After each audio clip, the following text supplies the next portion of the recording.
اللہم صلی علی سیدنا و مولانا محمد و علی آل سیدنا و مولانا محمد و صحابہ وبارک وسلم۔ رب اشرح لی صدری ویسر لی امری واحلل عقدۃ من لسانی یفقہوا قولی۔ ناظرین، حاضرین، دوستو، بزرگوں، ارمغان اعجاز پوڈ کاسٹ کی 21ویں ایپیسوڈ کے ساتھ اویس احمد حاضر ہوں، اور میرے ساتھ آج ایک ایسا نام ہے جو کسی تعارف کا محتاج نہیں ہے۔ قسط انسٹیٹیوٹ کے فاؤنڈر ہیں اور مبادیات مغربیت نامی کتاب کے مصنف ہیں۔ تو اپنے بہت ہی پیارے بھائی، استاد، مربی جناب عاصم افتخار صاحب کو ویلکم کہتے ہیں اپنی پوڈ کاسٹ میں۔ السلام علیکم سر، کیسے ہیں؟ وعلیکم السلام ورحمۃ اللہ۔ الحمدللہ بخیر ہوں، آپ ٹھیک ہیں؟ الحمدللہ الحمدللہ۔ آج ناظرین جس ٹاپک کا ہم نے چناؤ کیا ہے وہ بہت ہی امپورٹنٹ ہے، تاریخی اور علمی پس منظر کے ساتھ۔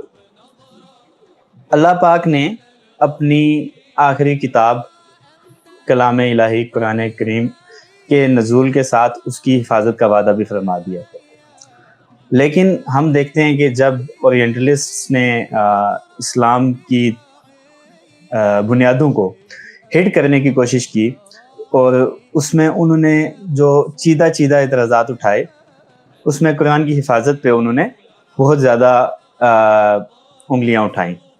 اس کے ساتھ سلمان رشدی وغیرہ جیسے ناہنجار لوگوں کی کتابیں، شیطانی آیات وغیرہ، اس سے لوگوں کے ذہن میں یہ چیز مزید پختہ ہوئی کہ شاید قرآن کریم میں کہیں نہ کہیں حفاظت کے بارے میں کوئی کمی موجود ہے، معاذ اللہ۔ اس سلسلے میں ہم عاصم بھائی سے آج گفتگو کریں گے اور ان تمام اعتراضات کا جواب اس نشست میں انشاءاللہ تعالیٰ لے کے اٹھیں گے کہ جو آج تک قرآن کریم کی حفاظت کے سلسلے میں اٹھائے جاتے رہے ہیں۔ سب سے پہلے تو آپ کو زحمت دوں گا کہ آپ اپنے بارے میں تھوڑا سا بتائیں۔ کچھ تو میں نے بتایا، کچھ آپ اپنے بارے میں بتائیں کہ آپ کی کوالیفیکیشن کیا ہے اور آپ کیوں اس لحاظ سے اس ٹاپک پہ بات کرنے کے لیے موضوع ہیں۔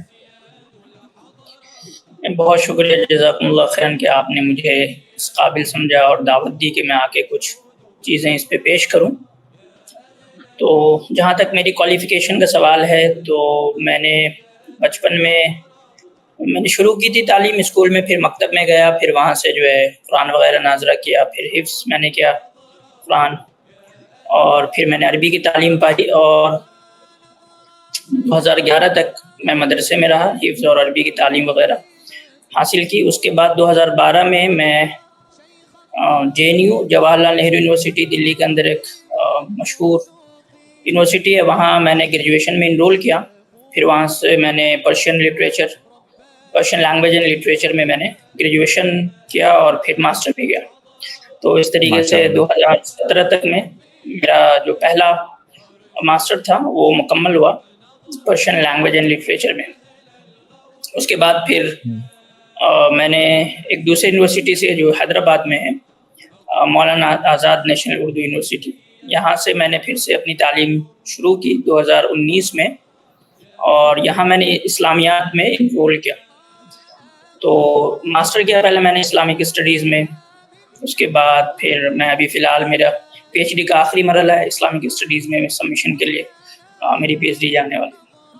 ماشاء اللہ جی، ماشاء اللہ، اللہ پاک علم و عزت میں اضافہ فرمائے، اور پی ایچ ڈی کا جو آپ کا ایک اہم سنگ میل ہے اس کو جلد سے جلد اور بخوبی طریقے سے آپ کو پوری کرنے کی توفیق عطا فرمائے۔ بغیر کسی انتظار میں پڑے ٹاپک پہ آتے ہیں۔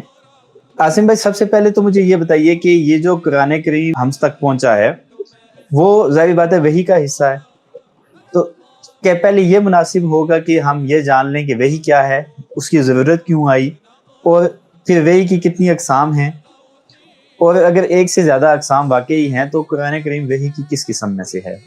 یہ سب سے بنیادی سوال ہے کہ جب بھی ہم قرآن پہ بات کریں تو وہ کس نوع سے، اس کی حقیقت و ماہیت کیا ہے، اس سے بحث کرنا پہلے ضروری ہوتا ہے، اور وہ کیا ہے، وہ وحی کی ایک اقسام میں سے ایک قسم ہے جو قرآن شریف ہے۔ تو قرآن شریف کی نوعیت، اس کی حقیقت و ماہیت ہمیں پوری طرح سے اس وقت تک سمجھ نہیں آ سکتی جب تک کہ ہم وحی کو نہ سمجھ لیں کہ وحی کیا ہے۔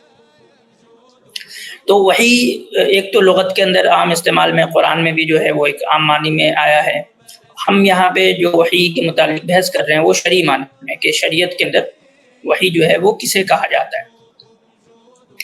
تو اگر آپ اس کی تعریف دیکھیں کشاف جو اصطلاحات الفنون ہے اس کے اندر انہوں نے تعریف کی ہے، جس کا خلاصہ یہ ہے کہ یعنی کہ شریعت کی نظر میں جو وحی ہوتی ہے وہ اللہ سبحانہ و تعالیٰ کا کلام ہوتا ہے جو اپنے نبی پہ اپنے بندے پہ نازل کیا جاتا ہے. پھر وہ جیسے ہی نازل ہوتا ہے تو وہ جو بندے ہوتے ہیں وہ یعنی کہ نبوت کے عہدے پہ فائز ہو جاتے ہیں.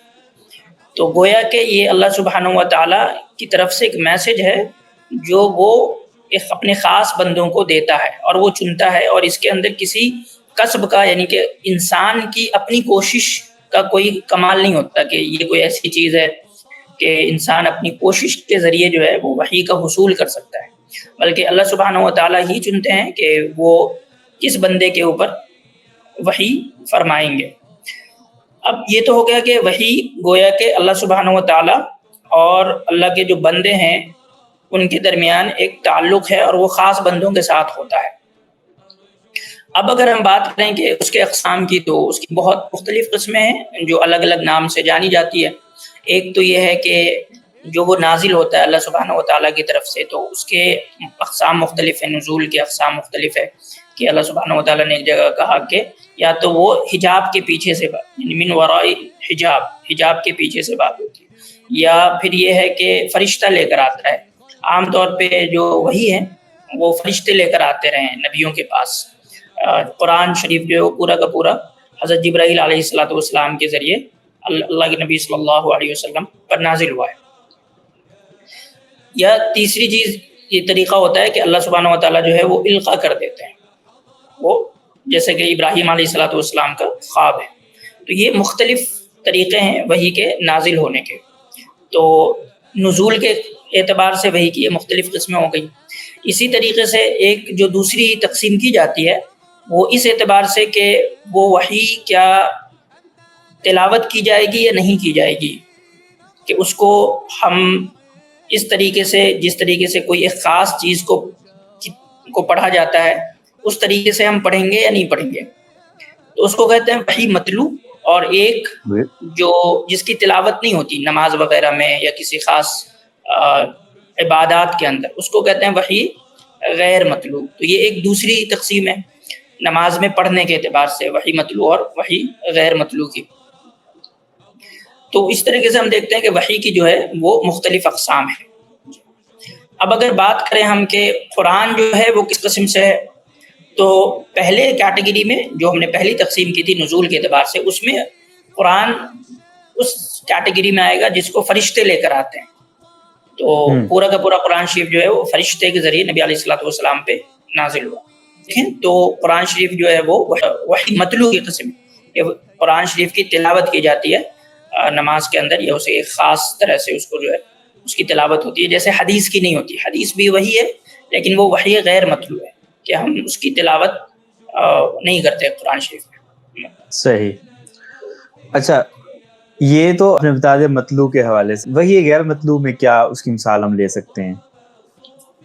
جیسے کہ نبی علیہ یہ ہمارے یہاں احادیث کا ذخیرہ ہے، پورا بخاری شریف ہے، مسلم شریف ہے، ترمذی شریف ہے. تو یہ سب جو ہے وہ وحی غیر مطلوع کے اقسام میں سے ہے. تو قرآن کے مصحف کے علاوہ ہمارے پاس جو بھی احکام کے اور شریعت کی چیزیں اخذ کرنے کا جو ماخذ ہے مصحف کے علاوہ وہ وحی غیر مطلوع کی قسم. مطلب سب کی سب احادیث، کیونکہ قول، فعل اور تقریر یا پھر مطلب کبھی کبھی خاموشی اختیار کرنا بھی حدیث سنت میں آ جاتا ہے. تو اس میں سے کوئی خاص وحی غیر مطلوع ہوگی یا سب کی سب غیر مطلوع ہے؟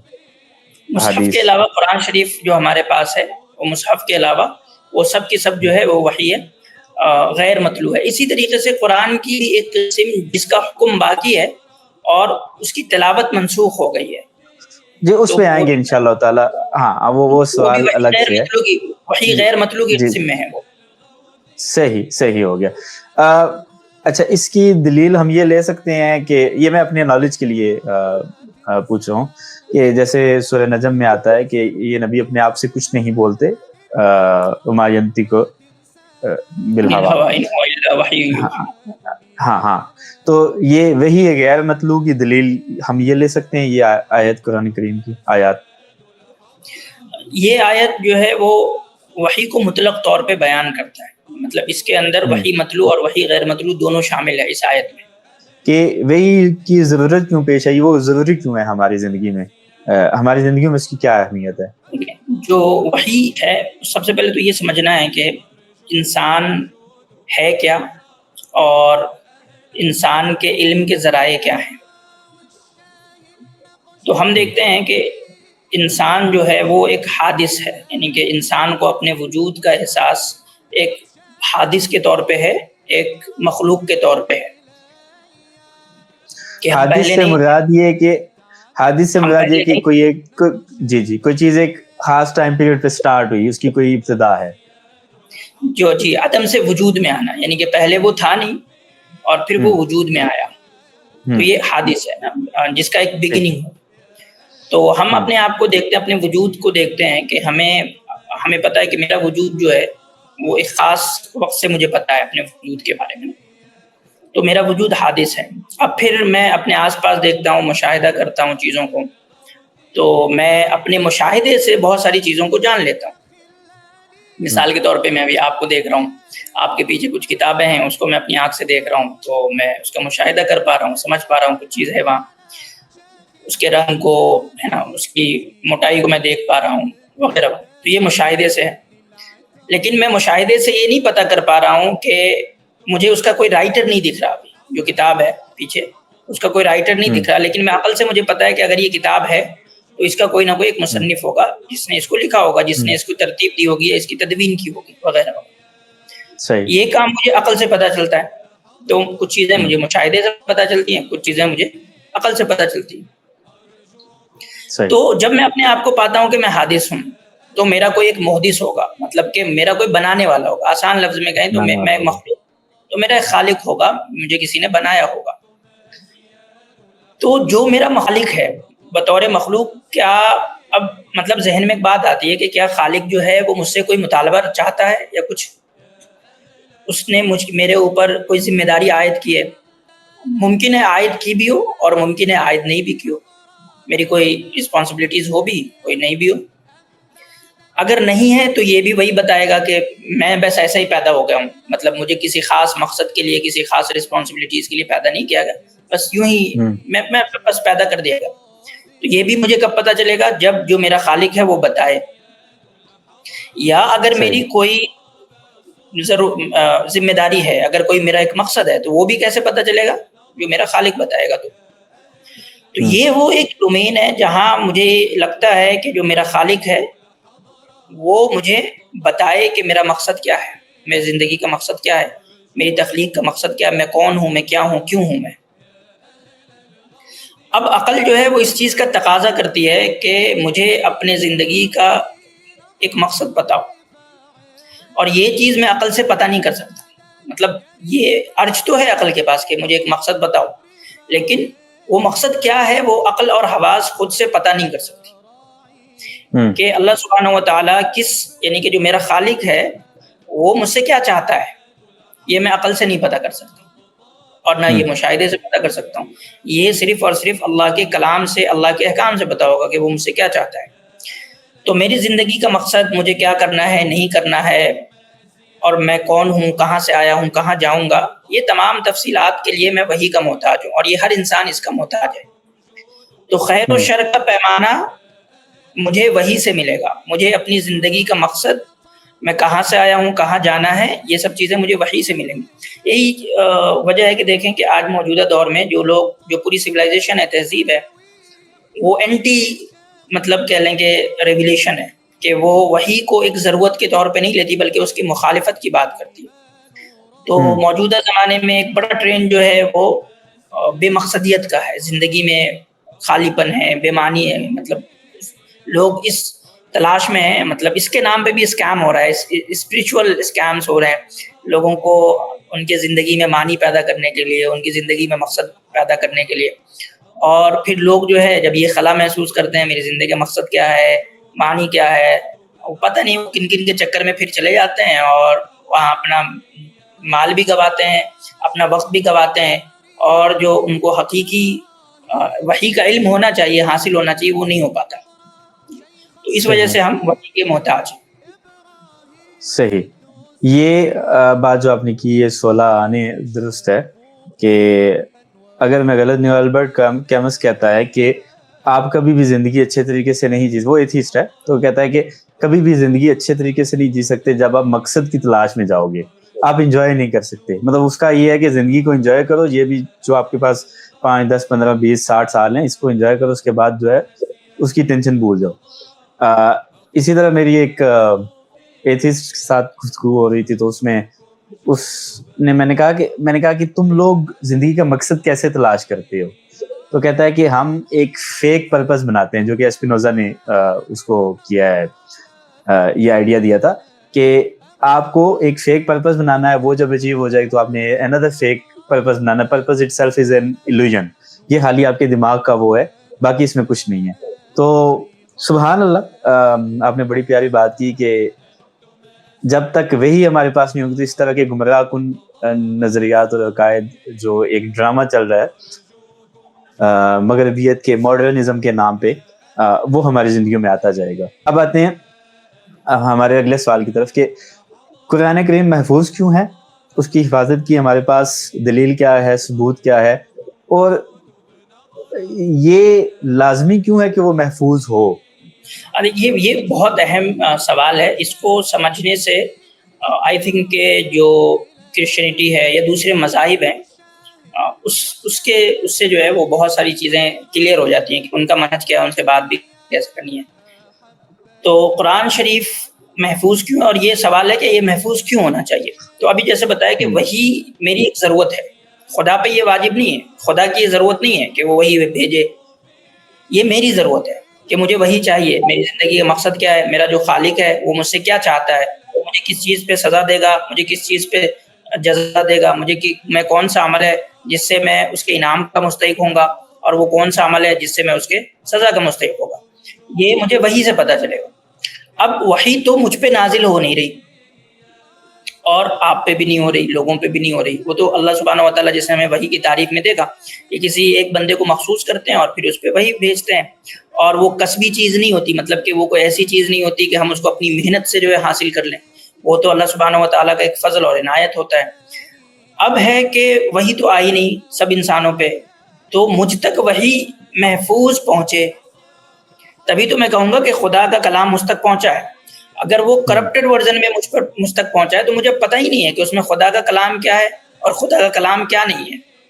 اگر وہ محفوظ مجھ تک نہیں پہنچے گا تو اب اس میں قطعی طور پہ 100% شیور ہو کے نہیں کہہ سکتا ہوں کہ یہ وہی اللہ کا کلام ہے جو اللہ سبحانہ و تعالیٰ نے اپنے نبی پہ نازل کیا ہے, اور مجھ سے جو ہے اس میں کوئی چیز مطالبہ کی جا رہی ہے تو وہ اللہ ہی کا مطالبہ ہے. یہ میں نہیں کہہ سکتا اگر وہ محفوظ نہیں ہے. اب اسی طریقے سے دنیا میں جو کتابیں ہیں جو کلیم کرتی ہیں وہ وحی ہیں, اگر وہ محفوظ نہیں ہے تو یہ کلیم کے اندر قطعیت نہیں آ سکتی, سرٹنٹی نہیں آ سکتی کہ وہ اللہ ہی کا کلام ہے. اب اس میں ایک شک پیدا ہو گیا کہ وہ اللہ کا کلام ہے یا نہیں ہے, وہ خدا کا میسج ہے یا نہیں. اب جب شک پیدا ہو جائے تو پھر اس پہ عمل درآمد ہونا اور اس پہ 100% یقین رکھنا, اعتقاد رکھنا, یہ نہیں ہو سکتا. تو شک جو ہے وہ علم کے اور جہل کے درمیان کی ایک کیفیت ہوتی ہے. نہ تو وہ علم ہوتا ہے نہ وہ جہل ہوتا ہے, بلکہ اس کے ایک درمیان کی کیفیت ہوتی ہے کہ اس کے جہل ہونے اور اس کے علم ہونے دونوں کے امکان برابر ہیں, اس کے صحیح ہونے غلط ہونے. تو اگر یہ کوئی بھی وحی اگر محفوظ طریقے تک مجھ پر نہیں پہنچی ہے تو اس کے وحی ہونے اور نہ ہونے دونوں کے امکان پیدا ہو جاتے ہیں اس میں. تو اس لیے وہ میسج جو یہ دعویٰ کرے کہ میں آخری وحی ہوں, میرے بعد کوئی وحی نہیں آنا اور وہ انسانوں کے لیے ہے, یا وہ وحی ہے, تو وہ صحیح فارم میں مجھ تک پہنچنا چاہیے, پیور فارم میں پہنچنا چاہیے. اب یہ ہے کہ یہ کیسے ثابت ہوگا کہ وحی جو ہے وہ یعنی قرآن شریف جو ہے وہ محفوظ ہے. تو اب دیکھیں اس میں عام طور پہ لوگ یہ سمجھتے ہیں کہ ہم قرآن سے ثابت کریں گے کہ قرآن جو ہے وہ محفوظ ہے. قرآن کے اندر دعویٰ ہے انا نحن نزلنا الذکر و انا لہ لحافظون, کہ ہم نے قرآن کو نازل کیا اور ہم اس کی حفاظت کریں گے. یہ دعویٰ اپنے آپ میں دلیل نہیں ہو سکتا.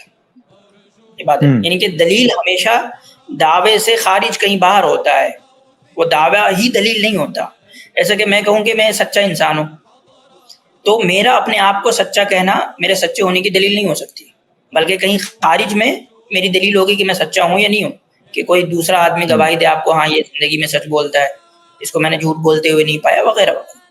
یا میں کوئی خبر دوں آپ کو تو وہ خبر سچ ہے، صرف خبر دینے سے وہ سچ نہیں ہو جائے گا، بلکہ وہ پیرامیٹرز ہیں جس پہ وہ چیک کیے جائیں گے. اس کے اندر دونوں احتمال ہیں کہ وہ خبر صحیح بھی ہو سکتی ہے، غلط بھی ہو سکتی ہے. تو دعویٰ دلیل نہیں بنتا، بلکہ خارج سے یہ ثابت ہوگا کہ قرآن محفوظ ہے. اور وہ خارج کیا ہے؟ وہ خارج جو ہے وہ تاریخ کا ایک سمجھیں کہ ایک ڈسکورس ہوتا ہے، ہسٹوریکل ایک ڈسکورس ہوتا ہے. یعنی کہ انسان ہو سکتا ہے، معاشرہ ہو سکتا ہے، اسکالرس ہو سکتے ہیں، اور بھی بہت ساری چیزیں خارج میں ہو سکتی ہیں جو یہ ثابت کریں گی کہ کوئی بھی چیز محفوظ ہے یا نہیں. اب جیسے ہم دیکھ لیتے ہیں اس کو موٹے موٹے وہ کون سے ذرائع ہیں جن سے پتہ چلتا ہے کہ قرآن محفوظ ہے. ایک تو قرآن کے محفوظ ہونے کا جو سب سے سالڈ میتھڈ ہے اور اس کا پروف ہے وہ مسلمانوں کے حفظ کا نظام ہے. کہ آج بھی آپ دیکھیں گے کہ بہت سارے مدارس کے اندر دنیا بھر میں، اور یہ کوئی ایک خاص علاقے کا فینومینا نہیں ہے، کسی ایک خاص ایریے میں جو ہے وہ قرآن شریف حفظ کر رہے ہیں وہ لوگ، بلکہ پوری دنیا کے اندر حفظ کرتے آ رہے ہیں. آپ جہاں چلے جائیں جو بھی مسلمان ملے گا وہ کچھ نہ کچھ قرآن کا حافظ ہوگا، کچھ مسلمان ملیں گے جو پورے حافظ ہوں گے.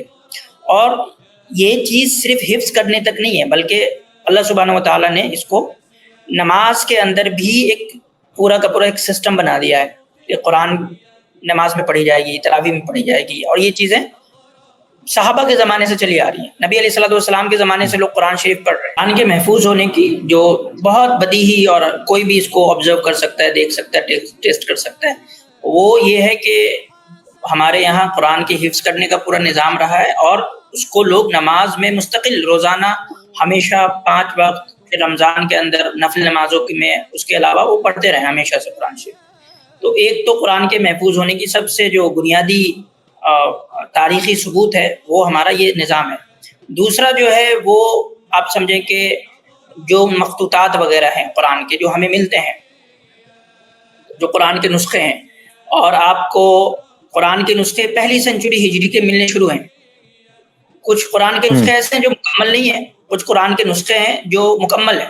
آپ کو 2 صدی ہجری سے تو پورے کے پورے مکمل نسخے ملنے شروع ہو جائیں گے. اور 1 صدی ہجری میں بھی قرآن کا ایک بہت اچھا خاصا حصہ جو ہے وہ ہمارے پاس ہے، جو ہم ٹریس آؤٹ کر کے بتا سکتے ہیں. بلکہ ایک نسخہ جس کے اندر سورہ طٰہٰ ہے وہ تو نبی علیہ الصلوۃ والسلام یا خلفۂ راشدین کے زمانے تک ٹریس آؤٹ ہوتا ہے، اس کی جو کاربن ڈیٹنگ وغیرہ ہوئی ہے تو اس سے پتہ چلا ہے جو برمنگھم میں ہے کہ وہ نبی علیہ الصلوۃ والسلام یا صحابہ کے دور کا وہ نسخہ ہے. اب دیکھیں ہمارے پاس الگ الگ بہت سارے نسخے ہیں، کوئی مکمل ہے، کوئی کسی کے اندر چند آیات ہیں، کسی کے اندر زیادہ آیات ہیں. اب سب کو اگر ہم دیکھتے ہیں، ویریفائی کرتے ہیں الگ الگ اس کو، تو ہمیں کوئی فرق نظر نہیں آتا. قرآن کے اندر بنیادی طور پہ کوئی فرق نظر نہیں آتا. تو یہ ایک دوسری دلیل ہے کہ قرآن جو ہے وہ محفوظ ہے. یہ خود قرآن کے نسخے سے اور قرآن کی حفظ سے ثابت ہو رہا ہے. تیسری چیز جو ہے قرآن کے محفوظ ہونے کی وہ سیکنڈری ہے. اب اس میں وہ بہت زیادہ ہیں، جیسا کہ مثال کے طور پہ تفسیر کی کتاب ہے، تو اس سے بھی ہم ویریفائی کر سکتے ہیں کہ قرآن میں کیا لکھا تھا، نہیں لکھا تھا. کیونکہ تفسیر بنیادی طور پہ ہو کس چیز کی رہی، قرآن کی ہو رہی، اس میں وہ آیات بھی نقل کرتے جا رہے ہیں، اس کی تفسیر بتاتے جا رہے ہیں. جو فقہ کی کتابیں ہیں بہت ساری، اس سے بھی آپ کراس ویریفیکیشن کر سکتے ہیں کہ فقہ جو ہے وہ بنیادی طور پہ آیات سے ڈیل کر رہی ہوتی ہے، آیات احکام سے ڈیل کر رہی ہوتی ہے. تو اس کو آپ دیکھ سکتے ہیں کہ وہاں فقہ کی کتابوں میں جو 1 صدی ہجری میں لکھی گئی ہے وہ کیا چیزیں ہیں، کس طریقے سے لکھی گئی ہے. اس کے علاوہ جو ہے آپ کو اور بھی جو بھی علوم و فنون مسلمانوں کے رہے ہیں اس کے اندر آپ کو کراس ویریفیکیشن کے لیے ایک بڑا منہج مل جاتا ہے. تاریخ کی کتابیں، تجوید کی کتابیں، جو دوسری علوم و فنون کی کتابیں ہیں، ان سب سے آپ مطلب ملٹیپل سورسز سے، پرائمری سورسز بھی ہیں آپ کے پاس کراس ویریفیکیشن کے، سیکنڈری سورسز بھی ہیں آپ کے پاس کراس ویریفیکیشن کے، جس سے آپ قرآن کو کراس ویریفائی کر کے پتہ کریں کہ کتنا محفوظ ہے. اس میں مینوسکرپٹس ہے صنعاء کے اور بھی بہت سارے، اس سے بھی کراس ویریفیکیشن ہوتے ہیں. اس پہ جو ہے مصطفیٰ اعظمی صاحب کی ایک کتاب ہے، بہت عمدہ کتاب ہے. اس میں انہوں نے دکھایا ہے کہ کس طریقے سے کس کس عہد میں عہد بعہد کس طریقے سے لکھی جاتی رہی ہیں قرآن شریف، اور اس میں کس کس طریقے سے اس کے رائٹنگ میں یا تو ایستھیٹکس پیدا ہوا ہے یا اس کے اندر مطلب سمجھیں کہ نقطے وغیرہ یا زبر زیر وغیرہ ایڈ کیے گئے، لیکن جو بنیادی ڈھانچہ ہے لکھنے کا بھی وہ بھی سیم رہا ہے، اور پڑھنے کا تو خیر سیم ہے. تو بہت سارے ہمارے پاس ذرائع ہیں جس سے ہم انڈیپینڈنٹلی یہ چیک کر سکتے ہیں کہ قرآن محفوظ ہے، اور سب دبائی دیتے ہیں کہ قرآن محفوظ ہے. اس لیے ایون ویسٹرن جو اسکالرشپ ہے اس کا بھی اس پہ اجماع ہے ایک طریقے سے کہ قرآن کی حفاظت پہ ہم سوال نہیں اٹھا سکتے. جی اچھا، اس میں دو سوال پیدا ہوتے ہیں. ایک تو یہ آپ نے جو قرآن کریم کی آیت پیش کی کہ انا نحن نزلنا الذکر، اب ذکر کی جو بات ہے اس کو ہم قرآن مجید سے کیسے مراد لیتے ہیں، ایک تو یہ کر لیں. دوسرا بہت ہی ایک پاپولر مقبول جو جواب ہوتا ہے جس سوال میں نے کیا تھا قرآن کریم کی حفاظت کے سلسلے میں، وہ ہے جو قرآن کریم نے چیلنج دیا ہے فالسفیکیشن کا، اس کا آپ نے ذکر نہیں کیا.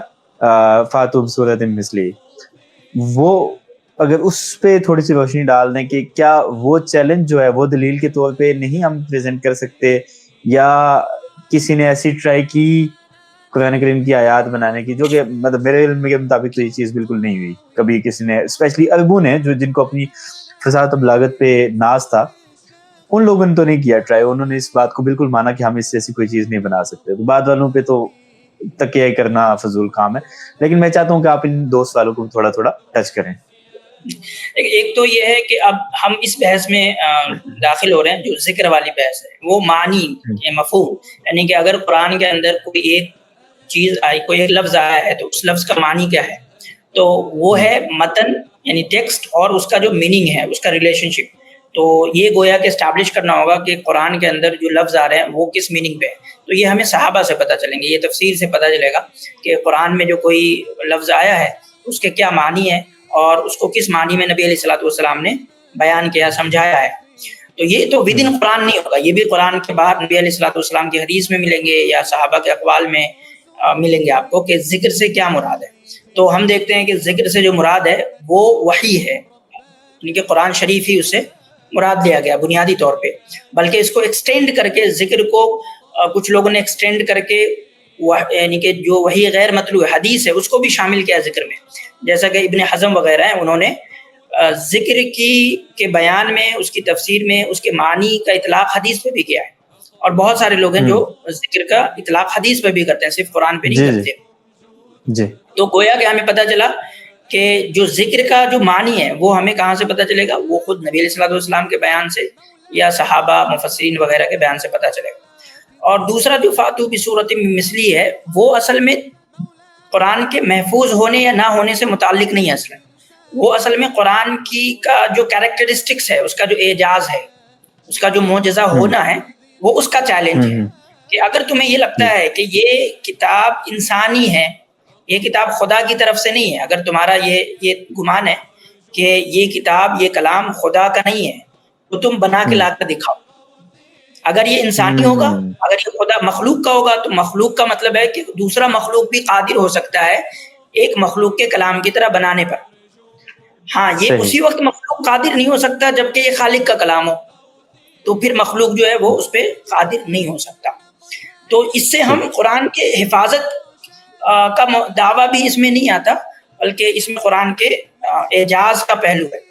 اور کچھ لوگوں نے ٹرائی بھی کیا تھا، جیسے کہ ابن مقفع ہیں جنہوں نے ٹرانسلیٹ کیا پہلے پنچ تنتر جو ہے وہ فارسی میں ٹرانسلیٹ ہوئی، پھر وہاں سے کلیلہ دمنہ کے نام سے، اور پھر وہ عربی میں ٹرانسلیٹ ہوئی کلیلہ و دمنہ کے نام سے. تو ابن مقفع نے کیا تھا، تو وہ اس پہ ٹرائی کر رہا تھا ایک دفعہ کہ میں کچھ قرآن کے جیسا بناؤں. پھر اس نے ایک دن ایک بچے کو ایک آیت پڑھتے ہوئے سنا، تو اس نے کہا کہ یہ ممکن نہیں ہے کہ قرآن کے جیسی آیت جو ہے وہ بنائی جا سکے.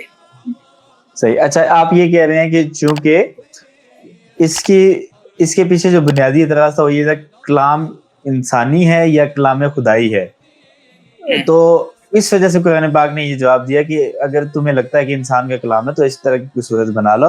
اور اس کے پیچھے جو بیس تھی وہ یہ تھی کہ اعجاز، مطلب جو اس کی خوبصورتی تھی وہ اس کی نان ریپلیکیبلٹی تھی کہ اس کو ریپلیکیٹ نہیں کیا جا سکتا، یہ اس کی وجہ تھی. تو یہاں پہ حفاظت اور اعجاز کلام کی نوعیت ہے، وہ خود عربوں کو نہیں سمجھ میں آ رہا تھا کہ یہ کیا ہے، وہ خود کنفیوز ہوتے تھے کہ یہ کون سا کلام ہے. وہ کہتے کبھی یہ کاہن کا کلام ہے, کبھی کہتے یہ شاعر کا کلام ہے, تو کبھی کچھ کہتے ہیں کبھی کچھ کہتے ہیں. مطلب ان کو یہ پورا جانرا ہی, جس قرآن شریف جس جانرا میں بات کرتا ہے, یہ ان کے لیے اجنبی تھا. مطلب اور یہ اجنبی ہونے کے ساتھ ساتھ اتنا فصیح و بلیغ اور اتنا اپنے معنی کے ساتھ بھرا ہوا تھا کہ ان کو یقین نہیں آتا تھا کہ یہ کیا چیز ہے, کیا کیسے ہے. تو پھر وہ الزام بھی لگاتے تھے نبی علیہ الصلوۃ والسلام پہ کہ یہ جو ہے وہ ان کو جو ہے یا تو یہ کوئی سکھا کے جاتا ہے ان کو, اور یہ پھر وہاں سے جو بیان کر دیتے ہیں. تو پھر اللہ سبحانہ و تعالیٰ نے چیلنج دیا کہ اگر تمہیں لگتا ہے یہ خدا کا کلام نہیں ہے تو بنا کر لے گا. یہ کلیئر ہو گیا. اچھا, اب آپ نے کہا کہ قرآن کریم وہی جب تک محفوظ نہیں ہوگی, اور پھر اس کو آپ نے اس کا اطلاق کیا قرآن کریم پہ, جب تک وہ محفوظ نہیں ہوگی تب تک ہم اس پہ عمل کرنے کی میں کانفیڈنٹ نہیں ہو سکتے, وہ ڈاؤٹ رہے گا اس میں. تو وہ ڈاؤٹ ختم کرنے کے لیے یہ لازمی ہے کہ وہ اس میں وہ محفوظ ہو. اس میں ایک سمجھ لیں کہ ڈیولز ایڈوکیٹ پلے کرتے ہوئے میں دوسرے مذاہب کی طرف سے یا جو دشمنان دین ان کی طرف سے سوال کرتا ہوں کہ باقی الہامی کتب بھی تو اسلامی عقیدے کے مطابق خدا کی طرف سے تھیں, خدا کی کتابیں تھیں, تو ان کی حفاظت کا ذمہ اللہ نے کیوں نہیں لیا, قرآن کا کیوں لیا؟ اس کا تو ایک جو اصولی جواب ہے وہ یہ ہے کہ یہ خدا کی مرضی ہے کہ وہ کس کی حفاظت کرے کس کی حفاظت نہیں کرے. یعنی کہ خدا جو ہے وہ مجبور نہیں ہے کسی بھی اس کے لیے کہ اس کے یعنی کہ اس کا کوئی کلام ہے تو وہ مجبور ہے کہ وہ اس کی حفاظت کرے. یہ خدا پر کچھ واجب نہیں ہے, خدا پر کسی کلام کی حفاظت واجب نہیں ہے. یہ اس کی مرضی ہے کہ وہ جس کلام کو چاہے محفوظ رکھے, جس کو چاہے وہ لوگوں کے درمیان سے اٹھا لے. ایک بات تو یہ ہو گئی. دوسری بات کہ اس میں کچھ حکمتیں ہیں. مطلب یہ ہم نے ایک اصولی جواب دے دیا کہ یہ خدا کی مرضی ہے, باقی کچھ حکمتیں ہیں جو ہم جان اور سمجھ سکتے ہیں, جس کو ہم ایزیلی جو ہے وہ انفر کر سکتے ہیں کہ اچھا یہ کیوں ہے.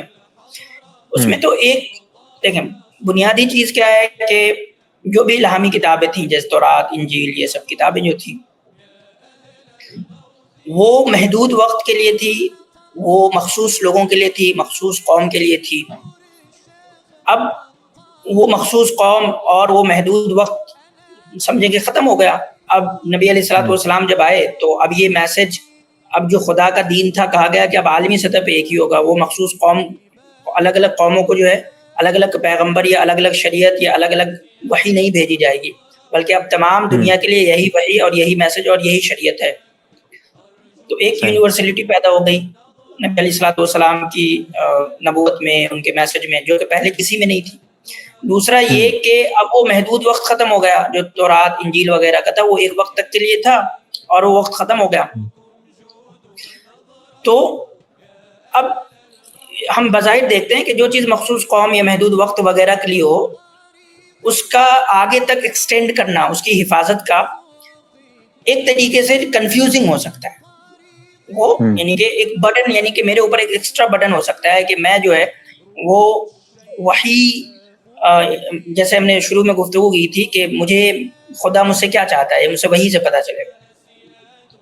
اب اگر میرے پاس دو سمجھیں کہ وحی موجود ہے جو کہ فل انٹیکٹ ہے اور پوری طرح جو ہے محفوظ ہے, تو اگر وہ آ بھی جائے اور بعد والی وحی جو ہے وہ یہ کہہ دے کہ پیچھے والی وحی منسوخ ہو گئی ہے, تو میرا جو تعامل ہے, میرا جو انٹریکشن ہے, میرا جو رویہ ہے جو پیچھے والی وحی ہے اس کے ساتھ ویسا نہیں رہ جائے گا جیسا کہ اس وحی کے ساتھ ہوگا جس پہ مجھے عمل کرنا ہے.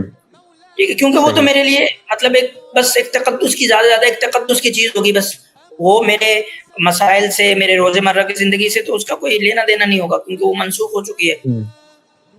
تو اب اس کا ایک لامحالہ نتیجہ نکلے گا کہ ایک وقت کے بعد میری اس پہ توجہ کم ہو جائے گی, میں اس کے حفاظت کا اس طریقے سے خیال نہیں کروں گا جس طریقے سے میں قرآن کا کروں گا, تو وہ ختم ہو جائے گی. ایک لازمی نتیجہ ہوگا کہ وہ چیز ضائع ہو جائے. اب اس کی مثال میں آپ کو دکھاتا ہوں, خود ہماری تاریخ میں ملے گا بہت ساری تاریخ.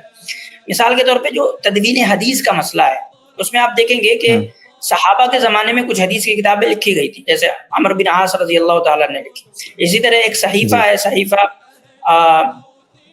ابن حمام کے نام سے, وہاب ابن منبہ ہے نا, جو ڈاکٹر حمید اللہ صاحب نے ایڈٹ کر کے اس کو شائع کیا. اب دیکھیں کہ یہ سب حدیث کی کتابیں پہلے تھی, لیکن یہ سب جو ہے وہ وقت کے ساتھ گم ہو گئی. اس کی وجہ یہ تھی کہ جو ان کتابوں میں تھی جو حدیثیں وہ آلریڈی بخاری میں آ گئی, وہ آلریڈی مسلم میں آ گئی. جیسے کہ وہ صحیفہ جو ہے جس کو ڈاکٹر حمید اللہ صاحب نے شائع کیا, وہ پورا کا پورا جو ہے وہ اس کے اندر مسند احمد کے اندر موجود ہے وہ. تو اب میرے پاس ایک بڑھیا کمپائلڈ ورژن آ گیا نا, تو میں پیچھے والے ورژن کو کیا کر رہا ہوں, میں چھوڑ دے رہا ہوں, اس پہ میری توجہ کم ہو جا رہی ہے. تو وہ ایک لازمی نتیجہ تھا کہ وہ وحی اس طریقے سے پیچھے کی وحیاں محفوظ نہیں رہتی جیسے کہ اس وحی کو محفوظ ہونا ہے جو محدود وقت کے لیے نہیں ہے, جو مخصوص قوم کے لیے نہیں ہے. ایک وجہ تو یہ ہے, ٹھیک ہے. دوسری وجہ یہ رہی کہ اللہ سبحانہ و تعالیٰ نے اس میں ایک ٹیسٹ کا بھی عنصر رکھا ہے, اور یہ ٹیسٹ کا عنصر جو ہے یہ ہے کہ کیا تم اپنے منمانی طریقے سے قرآن یعنی کوئی بھی وحی ہے اس کی تم انٹرپریٹیشن کرتے ہو, اس کے اندر تحریف کرتے ہو, اس کے معنی میں تحریف کرتے ہو, اس کے لفظوں میں تحریف کرتے ہو, انحراف. تو یہ جو ہے یہ ٹیسٹ بھی ہے, یہ ان لوگوں کا ٹیسٹ ہوتا ہے جو کتاب کے ماننے والے ہوتے ہیں. اور یہ ٹیسٹ مسلمانوں کا بھی ہے کہ مسلمان میں بھی دیکھیں گے آپ کے بہت سارے ایسے لوگ پیدا ہو جاتے ہیں جو قرآن کی منمانی تشریح کرتے ہیں. مطلب ایسی کوئی تشریح جو ہے وہ موجود نہیں ہوتی. وہ اب دیکھیں متن کو کرپٹ کرنا تو بہت مشکل ہے, قرآن کے متن کو تو اب کرپٹ نہیں کیا جاتا, وہ اتنا بہترین طریقے سے پرزرو ہو گیا. تو لوگوں کی کوشش یہ ہوتی ہے کہ متن تو ویسا ہی ہے, اس میں تو ہم کچھ کر نہیں سکتے, تو اس کے معنی کے اندر ہم اپنے من کے اعتبار سے, اپنی چاہت کے اعتبار سے چیزوں کو شامل کریں. جو پورا ماڈرنسٹ سمجھے کہ فریم ورک ہے اس میں یہ کام بہت عام کیا جاتا ہے. یہ کام عیسائیت اور اسلام سے پہلے بھی کیا گیا, اور مسئلہ یہ ہوا کہ پچھلے شریعت کے اندر ہمیں ایسا کہیں نہیں ملتا کہ یہ تاکید کی گئی ہو کہ جو وحی نازل ہوئی ہے اس کے اندر اسی زبان میں بھی دوسرے مترادفات یا دوسرے اسلوب میں اس کو جو ہے وہ باقی نہیں رکھا جا سکتا یا عمل نہیں کیا جا سکتا. مطلب سمجھ رہے, مثال کے طور پہ سمجھے کہ قرآن ایک مضمون بیان کر رہا ہے عربی میں, اب میں اسی مضمون کو عربی میں ہی دوسرے اسلوب میں بیان کروں. قرآن میں ممانعت ہے, قرآن میں ممانعت ہے کہ آپ اہدنا الصراط المستقیم کو اسی سے معنی کو کسی دوسرے الفاظ میں مترادفات کو استعمال کرتے ہوئے بیان نہیں کر سکتے. آپ کو یہی بیان کرنا ہوگا جیسے قرآن میں آیا. تو پچھلی امتوں میں ایسا ہمیں جو ہے وہ پتہ نہیں چلتا کہ کچھ ایسا تھا ان کو کہ ایسا ہی کرنا ہے, تو وہ اجازت تھی, مترادفات وغیرہ بھی استعمال کرتے رہے, تو وہ جو ہے اس کے اندر تبدیلی آ گئی وقت کے ساتھ ساتھ. پھر یہ تبدیلی تحریف میں بدل گئی. پہلے وہ لفظی تبدیلی تھی, بعد میں وہ جو ہے تحریف کے اندر شمار ہونے لگی, اس کے پورے کے پورے اس کو بدل دیا. یہ آئی تھنک ہیبریو سے جب گریک میں ٹرانسلیشن ہوئی نیو ٹیسٹامنٹ کی اور اولڈ ٹیسٹامنٹ کی, تو ہیبریو بھی آپ کو مل جائیں گے, ابھی نسخے مل جائیں گے شاید, لیکن وہ گریک والے جو رائج ہو گئے پیچھے والوں کو شاید ان لوگوں نے وہ پھینک دی. لیکن چلیں یہ ایک ضمنی بحث. اب نقطے کی بات یہ ہے کہ چونکہ اللہ پاک نے آخری نبی صلی اللہ علیہ وسلم اور آخری کتاب کی شکل میں دین کو مکمل کر کے بھیجنا تھا اور پوری انسانیت کو اس میسج پہ اکٹھا کرنا تھا, یکجا کرنا تھا, تو یہ ایک حکمت ہو سکتی ہے کہ پرانی کتابوں کی مدت جو تھی وہ ایک خاص ٹائم کے لیے تھی اور اس لیے ان کی حفاظت کا ذمہ بھی نہیں لیا گیا. اب ہم آگے چلتے ہیں اگلے سوال کی طرف کہ اگر قرآن محفوظ ہے تو جن آیات کے بارے میں حدیث میں آتا ہے, اس میں پہلے آپ نے ہلکا سا اشارہ دیا ہے, وہی ہے غیر مطلوع, قرآن کی جو آیات وہ غیر مطلوع ہیں, اس کے بارے میں سوال ہے کہ جو آیات حدیث میں آئی ہیں کہ وہ قرآن کریم کا حصہ تھی جیسے رجم اور ارادات کی آیات, وہ اب قرآن میں کیوں نہیں ہے؟ یہ قرآن کے محفوظ ہونے کی دلیل ہے.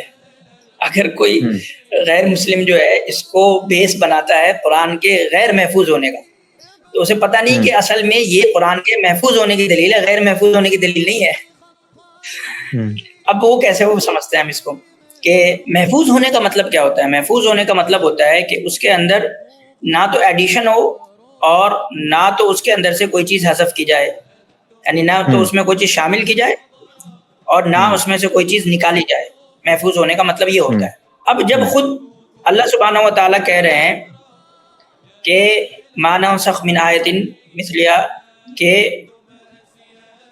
جب ہم نسخ کرتے ہیں, جب ہم کسی آیت کو منسوخ کرتے ہیں تو ہم ویسی آیت یا اس سے بہتر آیت بھیج دیتے ہیں, اور پھر جب خدا خود کہہ رہا ہے کہ اب اس کو یہاں شامل نہیں کرنا ہے، تو پھر اگر اس کو شامل کر دیا جائے، یعنی کہ خدا یہ کہہ رہا ہے کہ میں نے یہ آیت نازل فرمائی ہے، ایک خاص مدت تک کے لیے اس کا حکم تھا، ایک خاص مدت تک کے لیے اس کی تلاوت تھی، اب اس کی تلاوت نہیں کرنی یا اب اس کا حکم نافذ نہیں کرنا، جو بھی ہو، منسوخ دو طرح کے ہوتے ہیں، یا تو وہ 3 قسمیں بنتی ہیں منسوخ کی، کہ جی وہ اس کی تلاوت منسوخ ہو اور اس کا حکم باقی ہو، یا اس کی تلاوت ہو رہی ہو، اس کا حکم منسوخ ہو گیا ہو، یا اس کا حکم اور اس کی تلاوت دونوں منسوخ ہو گئی، اب وہ جس میں بھی ہو۔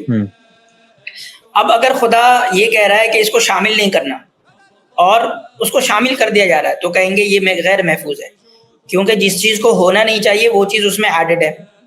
اسی طریقے سے خدا کہہ رہا ہے کہ اس کو ہونا چاہیے اس میں اور اسے نکال دیا جائے، تو ہم کہیں گے یہ غیر محفوظ ہے، کیونکہ اس کو ہونا چاہیے تھا اور وہ ہے نہیں۔ تو منسوخ ہونے سے جو آیتیں نکالی گئی وہ یہ بتاتی ہے کہ قرآن محفوظ ہے اور مسلمان اس کے حفاظت کی ذمہ داری پہلے دن سے کر رہے تھے، اور مسلمان اس کے لیے بھی جو ہے وہ کوشش کر رہے تھے کہ قرآن کے اندر کوئی بھی ایسی چیز شامل نہ ہو جو ہونی نہیں چاہیے، گرچہ وہ پہلے ہی نازل کیوں نہ کی گئی تھی، بطور قرآن وہ پہلے نازل کی گئی تھی کہ اس کی تلاوت ہوگی، اب بطور قرآن اس کی تلاوت نہیں ہو رہی، اللہ کا حکم ہے۔ تو اب صحابہ، تابعین، امت مسلمہ اس کے بارے میں بہت ہائی کانشیس ہے کہ اب وہ چیز آئے نہ، اب مصحف کے اندر آئے نہیں وہ چیز جو مصحف میں آنی نہیں ہے۔ تو اس طرح کے جو حدیث ہے وہ بتاتی ہیں کہ قرآن محفوظ ہے، کہ جس چیز کو ہونا نہیں چاہیے تھا حدیث کے اندر موجود ہے، وہ کہ حدیث میں یہ تھا، وہ آیتیں موجود ہے، سمجھ رہے ہیں آپ؟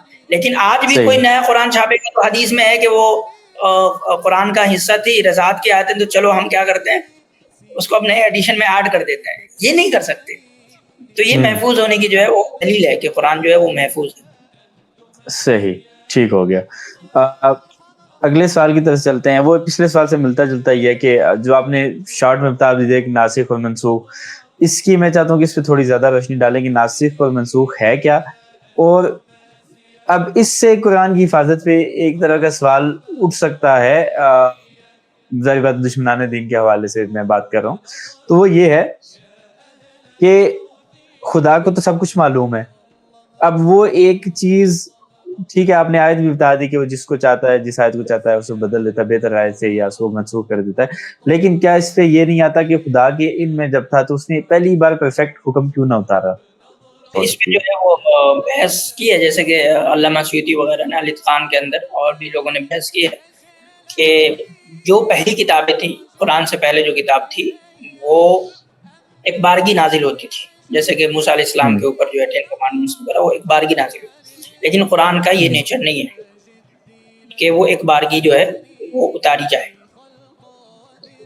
اب اس سے کہ ناسخ منسوخ تو ہو گیا کہ ایک حکم آتا ہے اور جو پہلے والا حکم ہے وہ منسوخ کر دیا جاتا ہے، تو اب اس میں یہ ہے کہ دیکھیں اللہ سبحانہ و تعالیٰ کو تو پتہ ہے، سب پتہ ہے پہلے دن سے، تو اب اس آرگومنٹ کو ہم اور اسٹریچ کر کے پیچھے بھی لے جا سکتے ہیں کہ جب اللہ سبحانہ و تعالیٰ کو پتہ تھا قرآن کے بارے میں، اتنی ساری شریعت کے بارے میں، تو اللہ سبحانہ و تعالیٰ نے پہلے دن سے ہی آخری شریعت کیوں نہیں نازل کی؟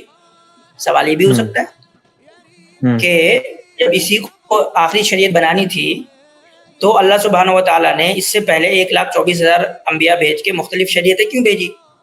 ایک ہی شریعت بھیج دیتے، شروع میں ہی بھیج دیتے۔ تو اس کے پیچھے کیا وجہ ہے کہ نہیں، ایک ساتھ شریعت نہیں آ رہی ہے، کیونکہ اللہ سبحانہ و تعالیٰ کے اس میں ہے کہ لوگ جس طریقے سے الگ الگ مزاج کے ہوتے ہیں، یا اللہ تعالیٰ کی بہت ساری حکمتیں ہیں کہ لوگوں کے اوپر جو ہے اس طریقے سے بٹن نہ ڈالا جائے، اگر پہلے وہ اتار بھی دیتے تو اس وقت کی جو سویلائزیشن وغیرہ تھی اس میں مشکلات پیش آ سکتی تھی۔ تو قرآن شریف جب بالترتیب اترے گی، جب یہ بات طے ہو گئی کہ قرآن شریف ایک دفعہ میں نہیں آئے گی، بالترتیب آئے گی، بالترتیب نازل ہوگی، تو اس کے اندر بھی اس بات کا خیال رکھا گیا کہ ہمیں تو حکم دینا ہے، اصل حکم بعد میں دینا، وہ ہمیں پتہ ہے، لیکن ہم اس کو تدریجاً دیں گے، تاکہ بہت ساری چیزیں جو ہے وہ جو ہو رہی تھی ایک ساتھ مدینے کی ریاست میں یا مکہ کے اندر جو رہ رہے تھے، اب مثال کے طور پہ سمجھیے ہجرت، وہ حکم پہلے کیسے دیا جا سکتا تھا جو ہجرت کے بعد جس پہ عمل درآمد کرنا تھا؟ صحیح نہیں کیا دیا ایسا۔ اسی طریقے سے جہاد کے احکام یا مال غنیمت سے متعلق احکامات پہلے کیسے دے دیے جاتے جبکہ وہ ابھی مشروع نہیں ہوئے تھے، ابھی اس کی شریعت نے بھی اس کی اجازت نہیں دی تھی. ٹھیک ہے.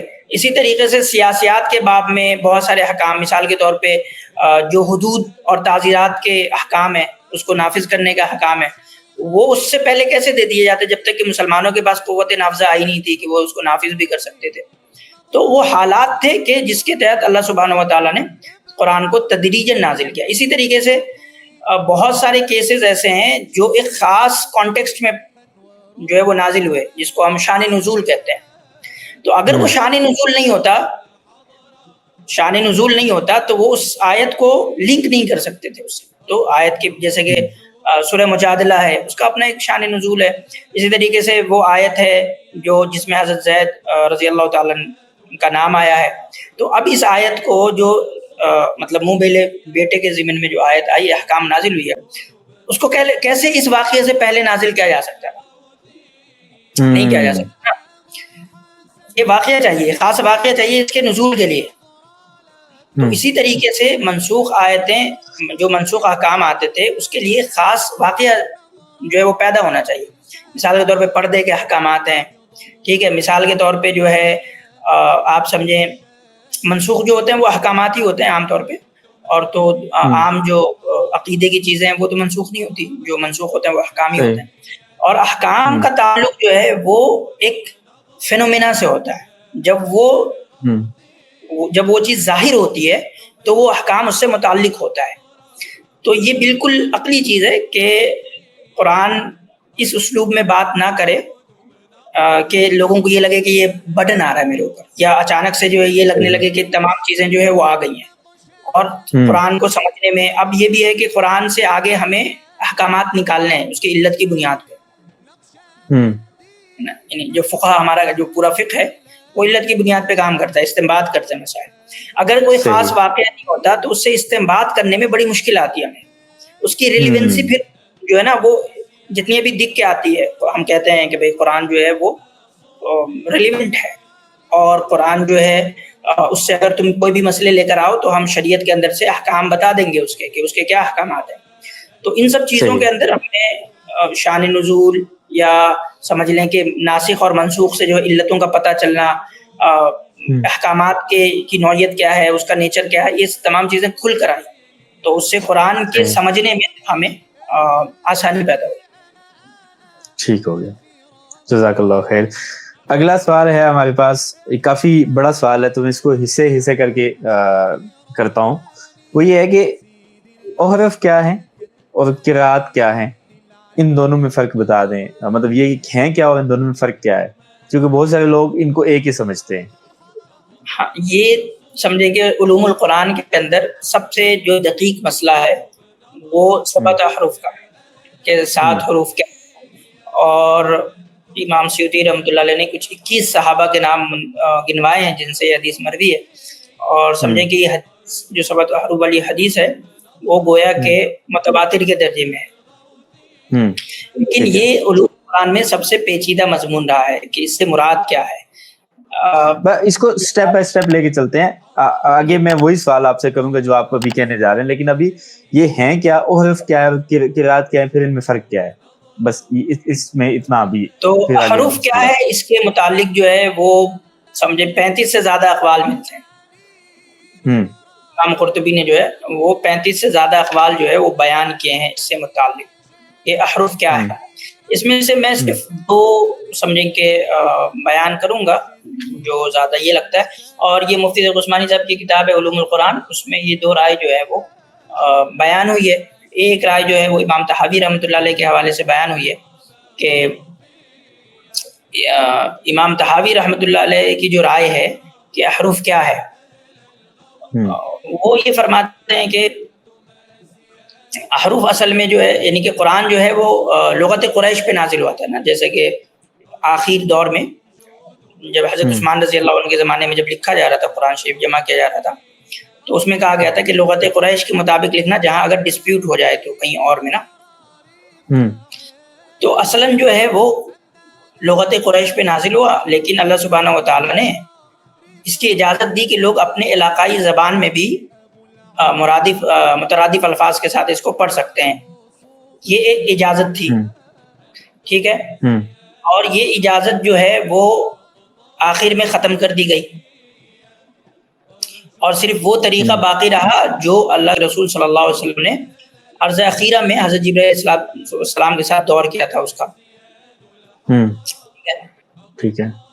اور اس سے جو یہ مراد لیتے ہیں کہ 7 حروف سے یہ نہیں مطلب ہے کہ ہر 7 یعنی کہ مترادفات کی جو ہے وہ اجازت ہوگی، بلکہ کہتے ہیں کہ اس سے جتنا زیادہ سے زیادہ مترادفات بن سکتے ہیں وہ اس میں لیے جا سکتے ہیں.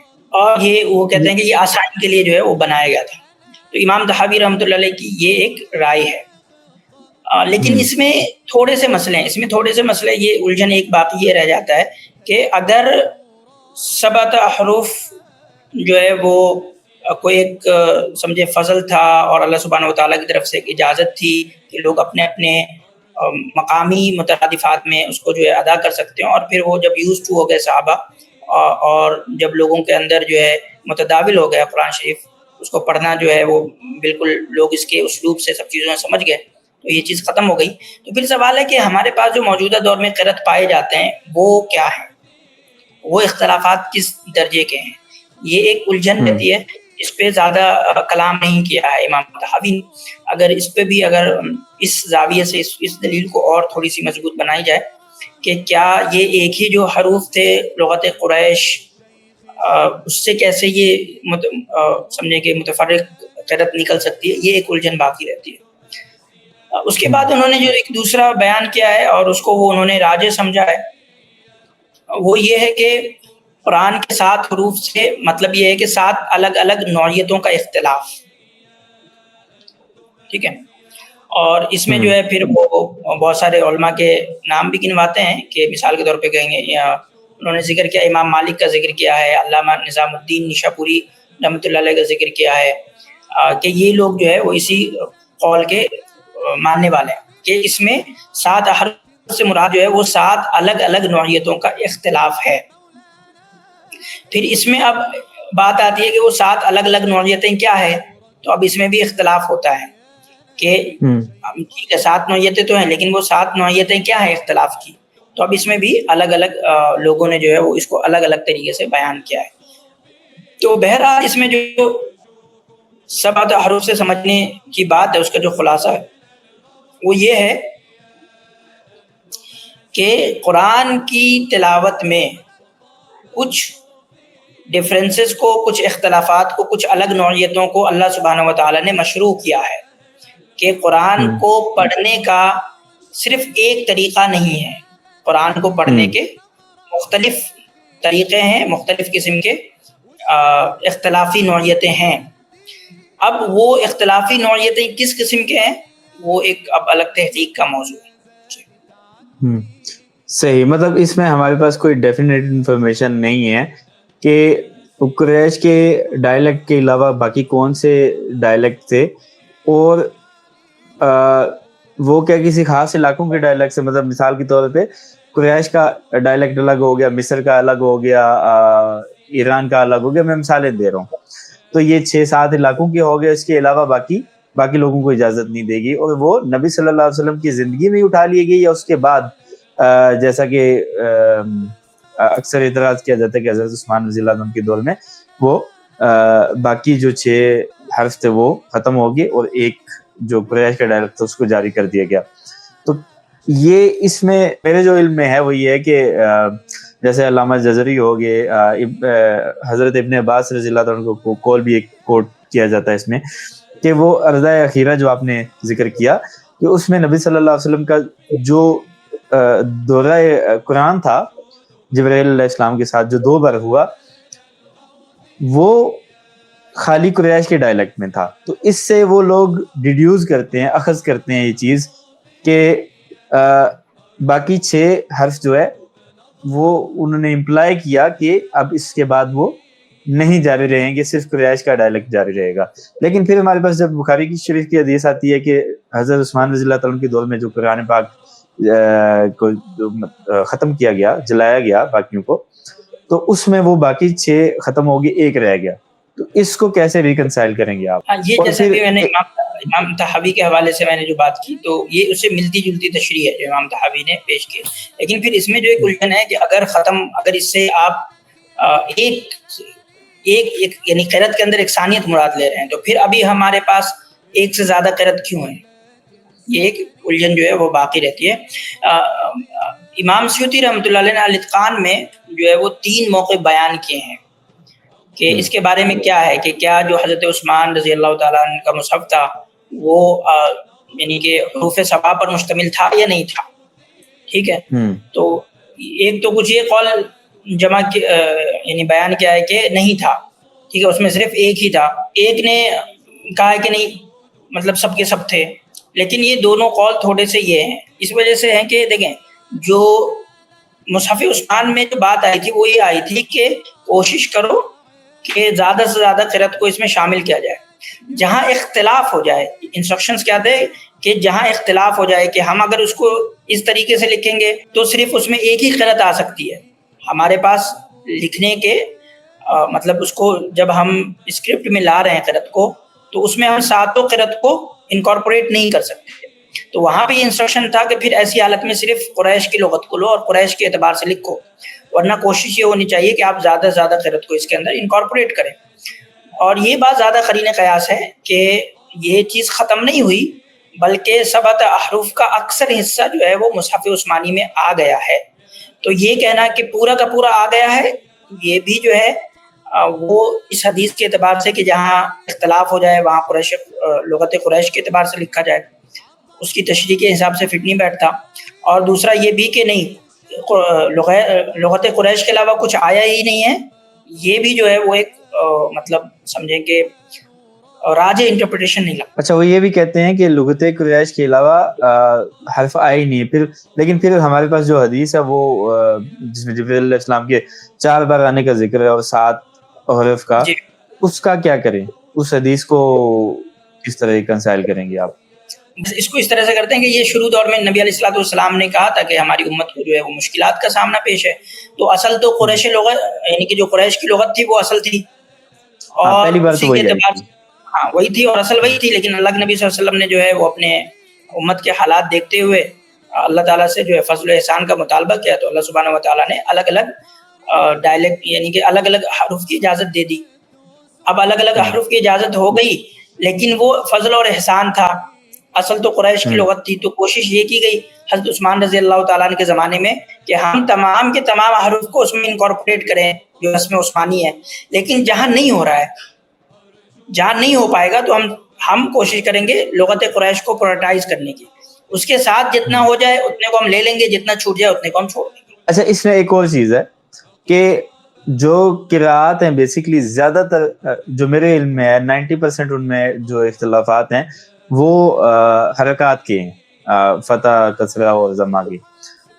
اور جو مصحف عثمانی تھا اس پہ تو اعراب تھے ہی نہیں, تو وہ تو اس میں تو وہ ڈفرینسز تو سارے آ جاتے ہیں. جیسے آپ نے کہا کہ اس میں تمام قراءات کو لے کے آنے کی کوشش کی گئی لیکن کچھ نہیں بھی ہیں, تو وہ میں سمجھ گیا. لیکن اب اور حرف تھے 7, حرف تو 7 تھے لیکن قراءات جو ہیں وہ 10 سے بھی زیادہ ہیں. تو یہ بات تو حتمی طریقے متواترہ ہیں اور کچھ قراءتیں شاذہ ہیں, تو جو ملا کے سب 14 کے آس پاس ہوئی. جی جی. تو اب مسئلہ یہ پیدا ہوتا ہے کہ اگر تو قراءات حرف پہ مبنی ہیں, ان کی بیسس پہ ہیں, تو پھر قراءات زیادہ کیوں ہیں؟ وہ بھی 7 ہی ہونی چاہیے. 7 مشہور ہیں لیکن باقی بھی تو ہیں. ہاں, تو ہم یہی کہتے ہیں کہ حرف الگ چیز ہے, قرأت الگ چیز ہے. حرف سے جو ہے اگر ہم وہ لے لیں کہ جو 7 طرح کے اختلافات مراد ہیں, 7 نوعیت کے اختلافات مراد ہیں, تو اب اگر دیکھیں نا اگر ہم یہ مراد لیں 7 حرف سے کہ اس سے 7 مختلف قسم کے الگ الگ طرح کے اختلاف مراد ہیں, تو اب اگر ہم اس کو ضرب کریں گے 7 into 7 کریں گے تو 49 تو ایسے بن جاتے ہیں. 49 قرأت اگر 7 یعنی کہ 7 اختلاف ہے اگر ایک چیز میں, مان لیجئے کہ میں ایک جگہ ایک چیز کو لے رہا ہوں, دوسری جگہ جو چیز کو لے رہا ہوں, تیسری جگہ تیسرے اس کو لے رہا ہوں, چوتھی جگہ چوتھے, تو اس طرح سے اگر میں 7 کو کراس کروں گا تو 49 جو ہے وہ رزلٹ آ سکتے ہیں میرے پاس, پاسبل رزلٹ آ سکتے ہیں. تو قرأت کے اختلاف کی بھی وجہ یہی ہے کہ کسی نے جو ہے وہ کوئی ایک حرف کی لے لی, کسی نے کسی ایک حرف کی ایک چیز لے لی, کسی نے کسی ایک حرف کی چیز لے لی. اس طرح سے وہ قرأتیں الگ الگ مختلف اس میں بنتی گئیں, اور وہ شاذہ اور متواترہ سب ملا کے 7 سے زائد ہے. اور اس کے علاوہ بھی تھی, مطلب جو ہمارے پاس شاذہ اور متواترہ ہیں اس سے اور بھی زیادہ تھیں جو کہ اب ہے نہیں, موجود نہیں ہے. یہ 7 تو وہ مشہور ہو گئے اس کی وجہ سے کہ حضرت مجاہد رحمۃ اللہ علیہ نے جو ہے وہ اس کو ایک جگہ جمع کر دیا تو یہ مشہور ہو گئی. صحیح ہو گیا. اچھا, اب اس سے اگلا سوال ہے ہمارے پاس کہ کیا قرآن نبی کریم صلی اللہ علیہ وسلم کے دور میں کتابی شکل میں موجود تھا؟ اس کا آپ نے ہلکا سا اشارہ دیا ہے کہ برمنگھم جو کا نسخہ ہے اس کی کاربن ڈیٹنگ سے ہمیں یہ پتہ چلا کہ وہ نبی صلی اللہ علیہ وسلم یا صحابہ کے دور کا ہے. تو لیکن ظاہر بات ہے وہ ایک مخطوطہ ہے. جب ہم دیکھتے ہیں حدیث میں حضرت عمر رضی اللہ تعالیٰ عنہ کہتے ہیں, مشورہ دیتے ہیں حضرت ابو بکر صدیق رضی اللہ تعالیٰ عنہ, کیونکہ آپ قرآن کو جمع کر دیں تو وہ کہتے ہیں کہ میں وہ کام کیوں کروں جو نبی صلی اللہ علیہ وسلم نے خود نے کیا. تو وہ مطلب اس خدشے کا اظہار کرتے ہیں. تو اب کچھ لوگ, بلکہ بہت سارے لوگ اس بات کے قائل ہیں کہ نبی کریم صلی اللہ علیہ وسلم کی زندگی میں ایک مکمل قرآن کریم موجود تھا. تو کیا وہ حضرت ابو بکر رضی اللہ تعالیٰ عنہ کے علم میں نہیں تھا, یا وہ نامکمل شکل میں تھا, یا وہ بکھرا ہوا تھا, ایک جگہ پہ جمع نہیں تھا؟ صحیح. تو اس میں دیکھیں کہ نبی علیہ الصلوۃ والسلام کے زمانے میں قرآن لکھا جاتا تھا, اس کو تو ڈینائی نہیں کیا جا سکتا. مطلب بہت ساری آپ کے پاس شواہد موجود ہیں اس کے اوپر. جو ہے وہ ڈاکٹر مصطفیٰ اعظمی صاحب نے ایک پوری کتاب لکھی تھی, history of the Quranic text from revelation to compilation, اور اس میں انہوں نے ایک دم دودھ کا دودھ پانی کا پانی کر دیا, ایک دم کلیئر کر دیا ہے کہ نبی علیہ الصلوۃ والسلام کے زمانے میں ہی قرآن کو کس طریقے سے لکھا جاتا تھا. اب پھر اس میں پوری بحث ہے کاتبان وحی کی بھی, کہ کتنے کاتبین تھے, کس نے کیا آیتیں لکھی ہیں نہیں لکھی ہے, وغیرہ وغیرہ. تو یہ تو ایک ویل اسٹیبلش چیز ہے, اس کو زیادہ ہم اس پہ بات نہیں کریں گے کہ نبی علیہ الصلوۃ والسلام کے زمانے میں قرآن شریف لکھا جاتا تھا. اب جن کو ڈیٹیل میں دیکھنی ہو وہ یہ اس کتاب کو دیکھ سکتے ہیں, 400 پیج کے آس پاس ایک ضخیم کتاب ہے. اس کے بعد جو ہے یہ سوال کہ اگر لکھا جاتا تھا تو پھر حضرت یعنی کہ حضرت ابو بکر رضی اللہ تعالیٰ عنہ کے زمانے میں پھر حضرت عمر رضی اللہ تعالیٰ عنہ کس چیز کا مشورہ دے رہے تھے, کیا کام کرنے کے لیے کہہ رہے تھے. اور حضرت ابو بکر رضی اللہ تعالیٰ عنہ کہہ رہے تھے کہ جو کام نبی علیہ الصلوۃ والسلام نے نہیں کیا وہ کام میں کیسے کر سکتا ہوں. اس میں جو ہے وہ میں نے پڑھا کافی, تو اکثر لوگوں نے جو حدیث کی تشریح کی ہے, فیضھب کا ایک لفظ آیا نا کہ چلا جائے گا, تو اس سے جو ہے مراد یہ لیا ہے کہ ضائع ہو جائے گا, قرآن شریف کا کوئی حصہ جو ہے ضائع ہو جائے گا. میں محاضرات قرآنی پڑھ رہا تھا ڈاکٹر محمود احمد غازی صاحب کی, تو اس میں انہوں نے ایک نقطہ یہ بیان کیا ہے کہ اصل میں قرآن کے کسی حصے کا کہ ضائع ہو جانے کا ڈر نہیں تھا, کہ قرآن کا کوئی لفظ یا ورڈ جو ہے وہ ضائع ہو جائے گا, بلکہ حضرت عمر رضی اللہ تعالیٰ عنہ کو خدشہ یہ تھا کہ جو قرآن کا آرڈر ہے, ترتیب ہے, جس آرڈر اور ترتیب میں نبی علیہ الصلوۃ والسلام نے ہمیں بتایا ہے, اس آرڈر اور ترتیب میں قرآن موجود نہیں ہے کہیں بھی, تو اس آرڈر اور ترتیب میں اختلاف نہ ہو جائے کہ سورہ آل عمران پہلے ہے یا سورہ بقرہ پہلے ہے نا, سورہ نجم پہلے ہے یا سورہ رحمان پہلے ہے. اس میں جو ہے وہ اختلاف نہ ہو جائے کہ قرآن کی آرڈر ترتیب کیا ہے. تو حضرت عمر رضی اللہ تعالیٰ عنہ کا اصل مشورہ یہ تھا کہ آپ قرآن کو ایک آرڈر اور ایک ترتیب میں ایک مصحف کے اندر لے آئیں, جو کہ نبی علیہ الصلوۃ والسلام کے زمانے میں نہیں ہوا. نبی علیہ الصلوۃ والسلام کے زمانے میں پورا قرآن لکھا گیا, لیکن وہ ایک آرڈر کے ساتھ ایک مصحف کے اندر نہیں تھا, صحیح, کہ دو گدوں کے درمیان نہیں تھا, بلکہ وہ جو چیزیں مل جاتی تھی سہولت کے اعتبار سے نبی علیہ الصلوۃ والسلام اس پہ جو ہے اس پہ لکھا دیتے تھے. رقاق آتے ہیں, کتف آتے ہیں, تو بہت ساری چیزیں تھیں جس کے اوپر لکھی جاتی تھی, ہڈیوں کے اوپر, چمڑے کے اوپر, چھال کے اوپر, تو الگ الگ چیزیں تھیں.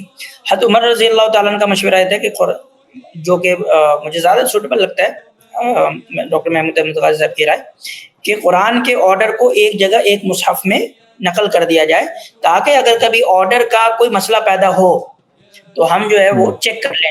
اب دیکھیں بھی کہ اب یعنی کہ اگر ضائع ہونے کا ڈر ہوتا ہے قرآن کے, تو آپ کبھی نہیں پائیں گے کہ جب یہ حضرت عمر رضی اللہ تعالیٰ عنہ کے مشورے کے بعد حضرت ابو بکر رضی اللہ تعالیٰ نے حضرت زید بن ثابت سے قرآن کو ایک مصحف میں جمع کروا دیا, تو کبھی کسی نے جو اس کی طرف رجوع کیا ہو کہ میں کچھ بھول گیا ہوں, مجھے وہ قرآن دیکھنا ہے, یہ کبھی نوعیت نہیں آئی.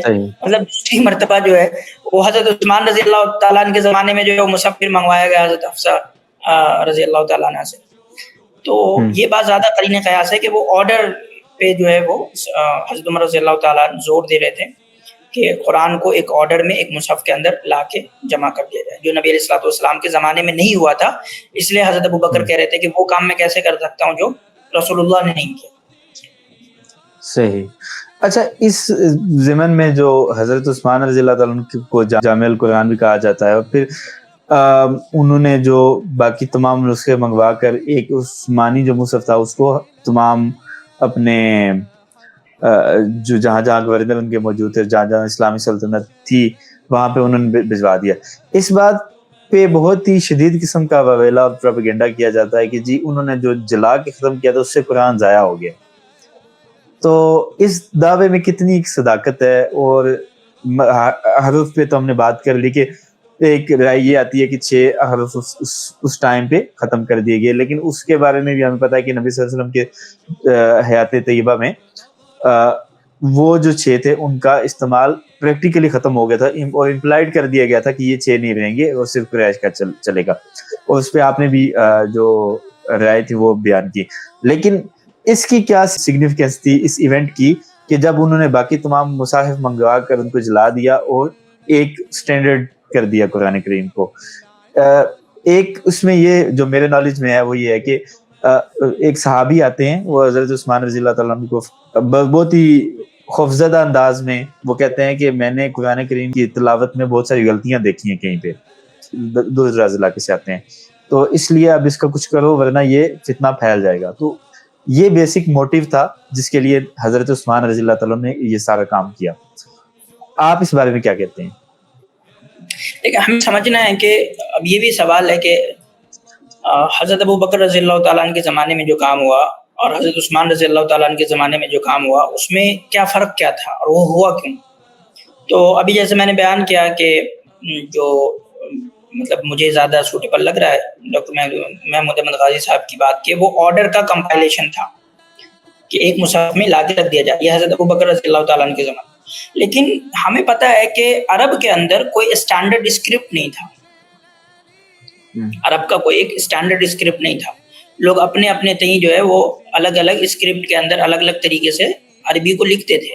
عربی کا کوئی ایک خاص ایک اسٹینڈرڈ اسکرپٹ نہیں تھا. یہ ایسا ہی سمجھے جیسے اردو کا ایک اسٹینڈرڈ اسکرپٹ ہے ابھی، لیکن جب ہم چیٹ میں بات کرتے ہیں کہیں بھی میسنجر پہ، واٹس ایپ وغیرہ پہ اردو میں، تو اکثر و بیشتر لوگ رومن میں لکھتے ہیں اس کو، لیکن وہ لکھ رہے ہوتے ہیں اردو، لکھ رہے ہوتے ہیں رومن میں، لیکن رومن اردو کا رومن کا کوئی اسٹینڈرڈ اسکرپٹ نہیں ہے. تو کوئی جو ہے ہم کو HUM بھی لکھ سکتا ہے اور کوئی ہم کو HAM ہم بھی لکھ سکتا ہے، دونوں طرح سے لوگ لکھ رہے ہیں، کیونکہ اس کا کوئی ایک اسٹینڈرڈ طریقہ نہیں ہے کہ رومن میں اردو کو کیسے لکھنا ہے. تو اسی طریقے سے اس زمانے میں عرب میں جو ہے کوئی اسٹینڈرڈ طریقہ نہیں تھا کہ عربی کو لکھنا کیسے ہے. اسکرپٹ تھی ان کے پاس الگ الگ تھی، حمیر تھی یعنی یمن کے اندر تھی، پھر ادھر جو ہے آپ اوپر چلے جائیں تبوک والے علاقے میں جو غسانی علاقہ تھا اس طرف الگ طریقے سے جو یعنی کہ لکھی جاتی تھی. تو کئی الگ الگ اسکرپٹ تھے. ہیرا سے جو لگا ہوا علاقہ تھا عربوں کا، وہاں الگ طریقے سے لکھے، اس میں پرشین انفلوئنس تھا، وہ الگ طریقے سے لکھے جاتے تھے. تو حضرت عثمان رضی اللہ تعالیٰ عنہ کے زمانے میں جو اصل کام ہوا ہے وہ اسکرپٹ کے اسٹینڈرڈائزیشن کا کام ہوا ہے. اس لیے ہم کہتے ہیں رسم عثمانی، مصحف رسم عثمانی. تو وہاں جو ایگزیجریشن ہے، جس چیز کی تاکید ہے، جس چیز پہ فوکس ہے، وہ کیا ہے؟ رسم ہے، یعنی اسکرپٹ ہے. اس لیے قرآن جو چھپتا بھی ہے تو اس میں رسم عثمانی لکھا جاتا ہے. تو حضرت ابو بکر رضی اللہ تعالیٰ عنہ کے زمانے میں جو اسکرپٹ ہے وہ اسٹینڈرڈائز نہیں ہوا تھا. لوگوں کو اجازت تھی کہ ہم نے تو قرآن کا آرڈر جمع کر دیا ہے، جو جس اسکرپٹ میں قرآن کو جیسے لکھ رہا ہے وہ لکھتا رہے. صحیح. ٹھیک ہے. تو اس سے کیا ہو گیا؟ اس سے اختلاف پیدا ہو گیا نا. مان لیجیے یمن کے لوگ الگ طریقے سے ایک ہی آیت کو لکھ رہے ہیں، دوسرے آدمی جو ہے وہ الگ طریقے سے ایک ہی آیت کو لکھ رہا ہے ایک ہی آیت کو، لیکن لکھ رہا ہے الگ طریقے سے. اب وہ الگ طریقے سے لکھنے کی وجہ سے پڑھنے میں بھی اختلاف ہو سکتا ہے، عجمیوں میں خاص کر کے. عرب تو سمجھ جائیں گے، عربوں میں اختلاف ہوا نہیں. جب یہ عجم میں گیا تو اختلاف ہوا، جو حذیفہ بن یمان نے جو ہے وہ دیکھا، وہاں ارمینیا میں دیکھا، وہ عجمیوں کی وجہ سے جو ہے. تو اب عجمیوں کے ایمان لانے کی وجہ سے قرآن کا ایک اسٹینڈرڈ اسکرپٹ ہونا ضروری ہو گیا، لازم ہو گیا، تاکہ عجمی لوگ جو ہے وہ قرآن کے دیکھ کے پڑھنے میں غلطی نہ کریں. کچھ ادھر ادھر نہ کریں. تو حضرت عثمان رضی صحیح. اللہ تعالیٰ نے جو ہے وہ یہ حکم دیا کہ اب قرآن صرف اور صرف ویسے لکھا جائے گا جیسا کہ میں حضرت زید بن ثابت رضی اللہ تعالیٰ عنہ سے لکھوا کے بھیجوا رہا ہوں. اب اگر صحیح. قرآن کاپی کرنی ہے تو اپنے سے نہیں کرو گے, اپنی یادداشت سے نہیں کرو گے, بلکہ میں جیسے لکھوا کے بھیج رہا ہوں ویسے لکھو گے. اس لیے انہوں نے روانہ کیے 4-5 جو بھی مصحف الگ الگ اقوال کے مطابق تھے وہ الگ الگ علاقوں میں روانہ کیے گئے, اور جو پہلے سے لکھے ہوئے تھے ان سب کو جو کہا گیا کہ ان سب کو ختم کرو تاکہ کوئی دوسرا بندہ, اب کوئی دوسرا سورس نہیں رہ جائے دیکھ کے لکھنے کا, کیونکہ پڑھنے کا مسئلہ نہیں ہے, پڑھنے کا مسئلہ نہیں ہے وہاں. پڑھنے کا مسئلہ اس لیے نہیں ہے کہ قرآن تو اگر میں آپ سے سیکھوں گا, میں بیٹھ کے سیکھوں گا نا, لفظاً لفظاً سیکھوں گا, زبانی سیکھوں گا, تو مجھے ٹیکسٹ کی ضرورت کیا ہے, متن کی ضرورت کیا ہے, کوئی ضرورت نہیں ہے. قرآن ایسے ہی لوگ سیکھتے تھے زیادہ تر, لیکن لکھنے کا رواج آ گیا, قرآن لکھنے لگے لوگ. تو اب پہلے زمانے میں تو کوئی پرنٹ نہیں تھا نا, مطلب پبلشنگ ہاؤس تو ہوتا نہیں تھا کہ ایک پبلش کر دیا اور لوگ جو ہے وہ جا کے لے آ رہے ہیں, بلکہ لوگ اپنا ذاتی نسخہ تیار کرتے تھے. آپ کے پاس کوئی نسخہ ہے, میں آپ سے مانگ کے لے کے آؤں گا, میں اس کو دیکھ کے اپنا نسخہ تیار کروں گا, ایسے ہی ہوتا تھا. تو مان لیجیے کہ صحابہ نے الگ الگ نسخے لکھ رکھے تھے, الگ الگ اسکرپٹ ہو سکتی تھی, اسکرپٹ کے اندر ویریشنس ہو سکتے تھے. میں جو ہے ایک صحابی سے ایک نسخہ لے کے آیا, ان کا اسکرپٹ کا ویریشن تھوڑا الگ لگ رہا ہے دوسرے صحابی سے, میں نے وہ نقل کر لی. اب ایک دوسرے صاحب نے وہ نقل کی, اب دونوں میچ کر رہے ہیں, دونوں لڑ رہے ہیں کہ بھائی قرآن تو ایسا نہیں, ایسا نہیں, ایسا پڑھنے میں ایک ہے وہ, لیکن اسکرپٹ کے ویریشنس کی وجہ سے رسم کے اندر فرق پیدا ہو رہا ہے. تو حضرت عثمان رضی اللہ تعالیٰ عنہ کے زمانے میں رسم کو اسٹینڈرڈائز کر دیا گیا کہ اب کوئی اپنے اعتبار سے نہیں لکھے گا. اسی وجہ سے اہل سنت والجماعت کا اجماع ہے کہ جو حضرت عثمان رضی اللہ تعالیٰ نے جس رسم میں قرآن لکھا دیا, اس رسم کے علاوہ دوسرے رسم میں قرآن لکھنا جائز نہیں ہے. اس لیے آپ دیکھیں گے ایک اور اہم بات کہ جو اسٹینڈرڈ عربک ہے اس کی ہجا, اس کے لکھنے کا جو طریقہ ہے وہ ایسا ہی ہے جو قرآن کا ہے, لیکن 2-3 جگہوں پہ وہ مختلف ہے.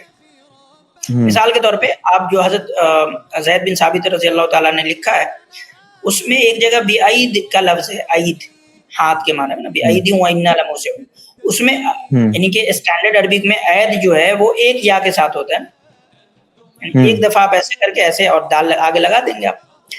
حضرت زید بن ثابت رضی اللہ تعالیٰ نے وہاں پہ 2 اس کے ساتھ لکھ دیا ہے, 2 یا کے ساتھ, سمجھیے ایسا دیکھنے میں اس میں 2 شوشے ہیں, یا میں ایک ہی شوشے ہوتے ہیں لیکن وہاں 2 شوشے ہیں, اور وہ آج تک ویسے ہی چھپتی ہے. اجازت نہیں اس بات کی کہ آپ بولیں کہ اچھا یہاں تو 2 شوشے نہیں ہونے چاہیے, عربی کے اعتبار سے 1 شوشے ہونے چاہیے, تو میں اب اس کو بدل کے 1 شوشہ کر دوں, اس کی اجازت نہیں ہے.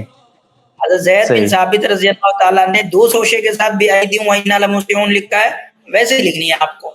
تو اس درجے حفاظت کی ہے ہم نے کہ قرآن کی اس درجے حفاظت ہوئی ہے کہ اگر 2 شوشے سے کوئی چیز لکھ دی گئی تو وہ آج بھی 2 شوشے سے ہی چھپتی ہے. صحیح ہو گیا. یہ سوال بھی ہمارے ساتھ کافی اہم تھا, اس کے بارے میں آپ نے بتایا.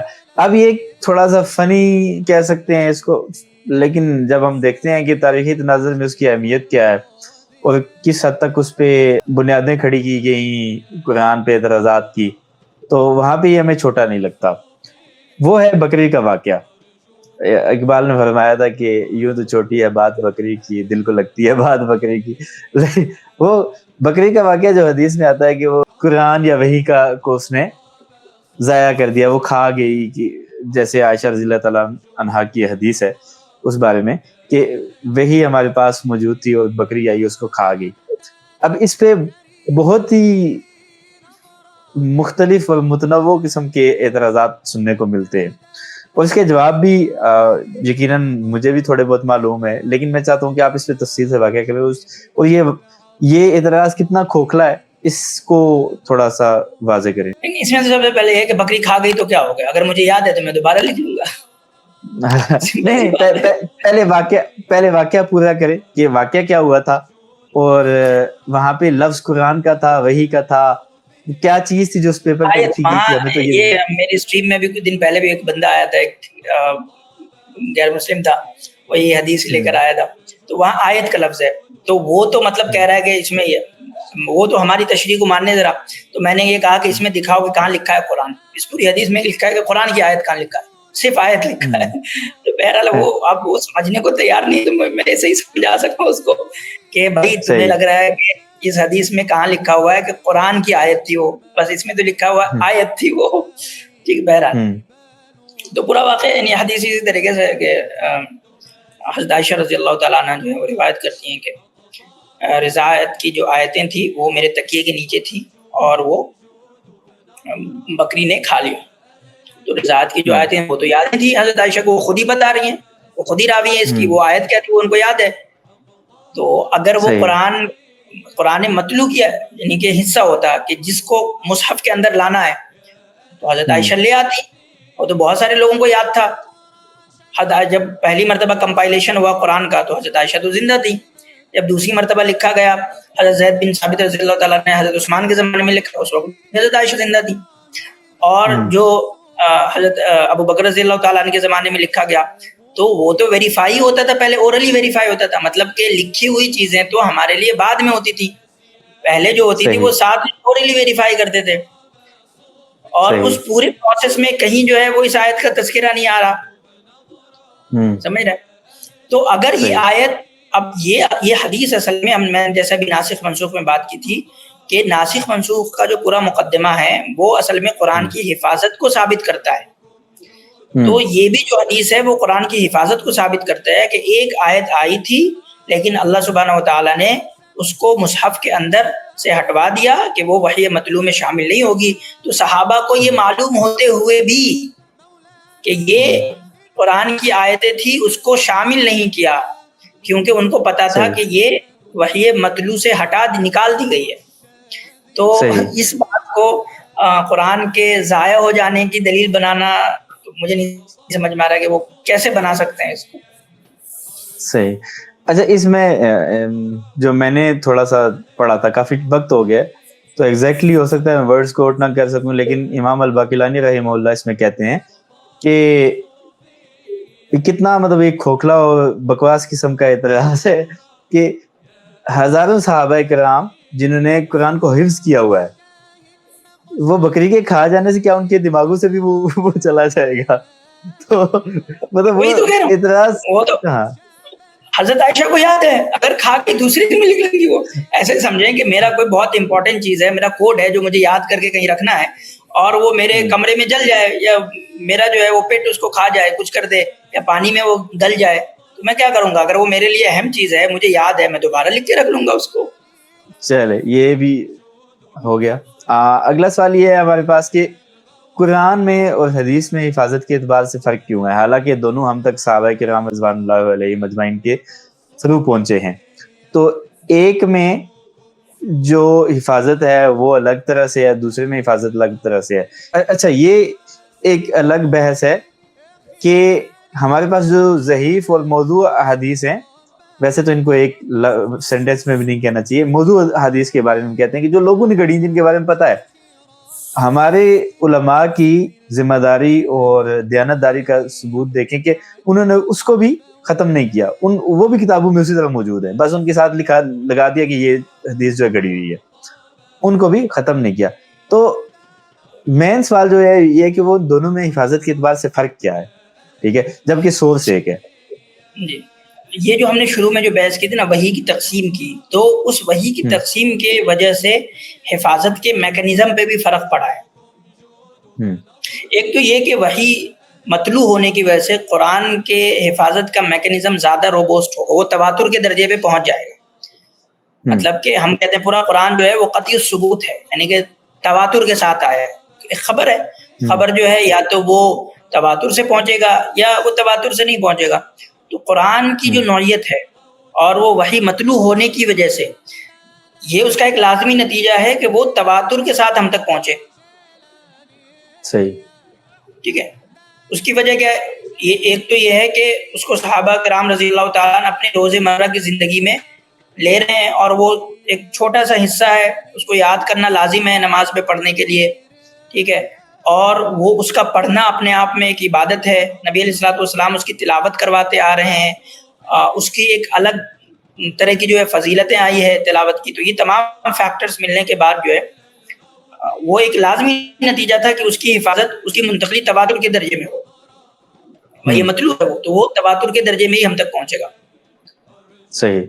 دوسری جو حدیث کی جو تقسیم ہے، حدیث میں جو مسئلہ ہے وہ یہ ہے کہ وہ تواتر سے نہیں پہنچ سکتا، اس کا جو نیچر ہے نا اپنا حدیث کا، وہ تواتر سے نہیں پہنچ سکتا. اگر ہم چاہیں بھی تو بھی اس کو ہم تواتر سے نہیں پہنچا سکتے. اس کی وجہ کیا؟ بنیادی وجہ یہ ہے کہ حدیث زیادہ تر جو ہے وہ کانٹیکسچوئل ہے، وہ عمومی چیزوں سے بحث نہیں کرتا، اور وہ وہی مطلوع نہیں ہے، وہ بہت اسپیسیفک اس سے جو ہے وہ زیادہ تر حدیثیں، بہت ساری حدیثیں ایسے بھی ہیں جو جنرل بھی ہیں، ٹھیک ہے.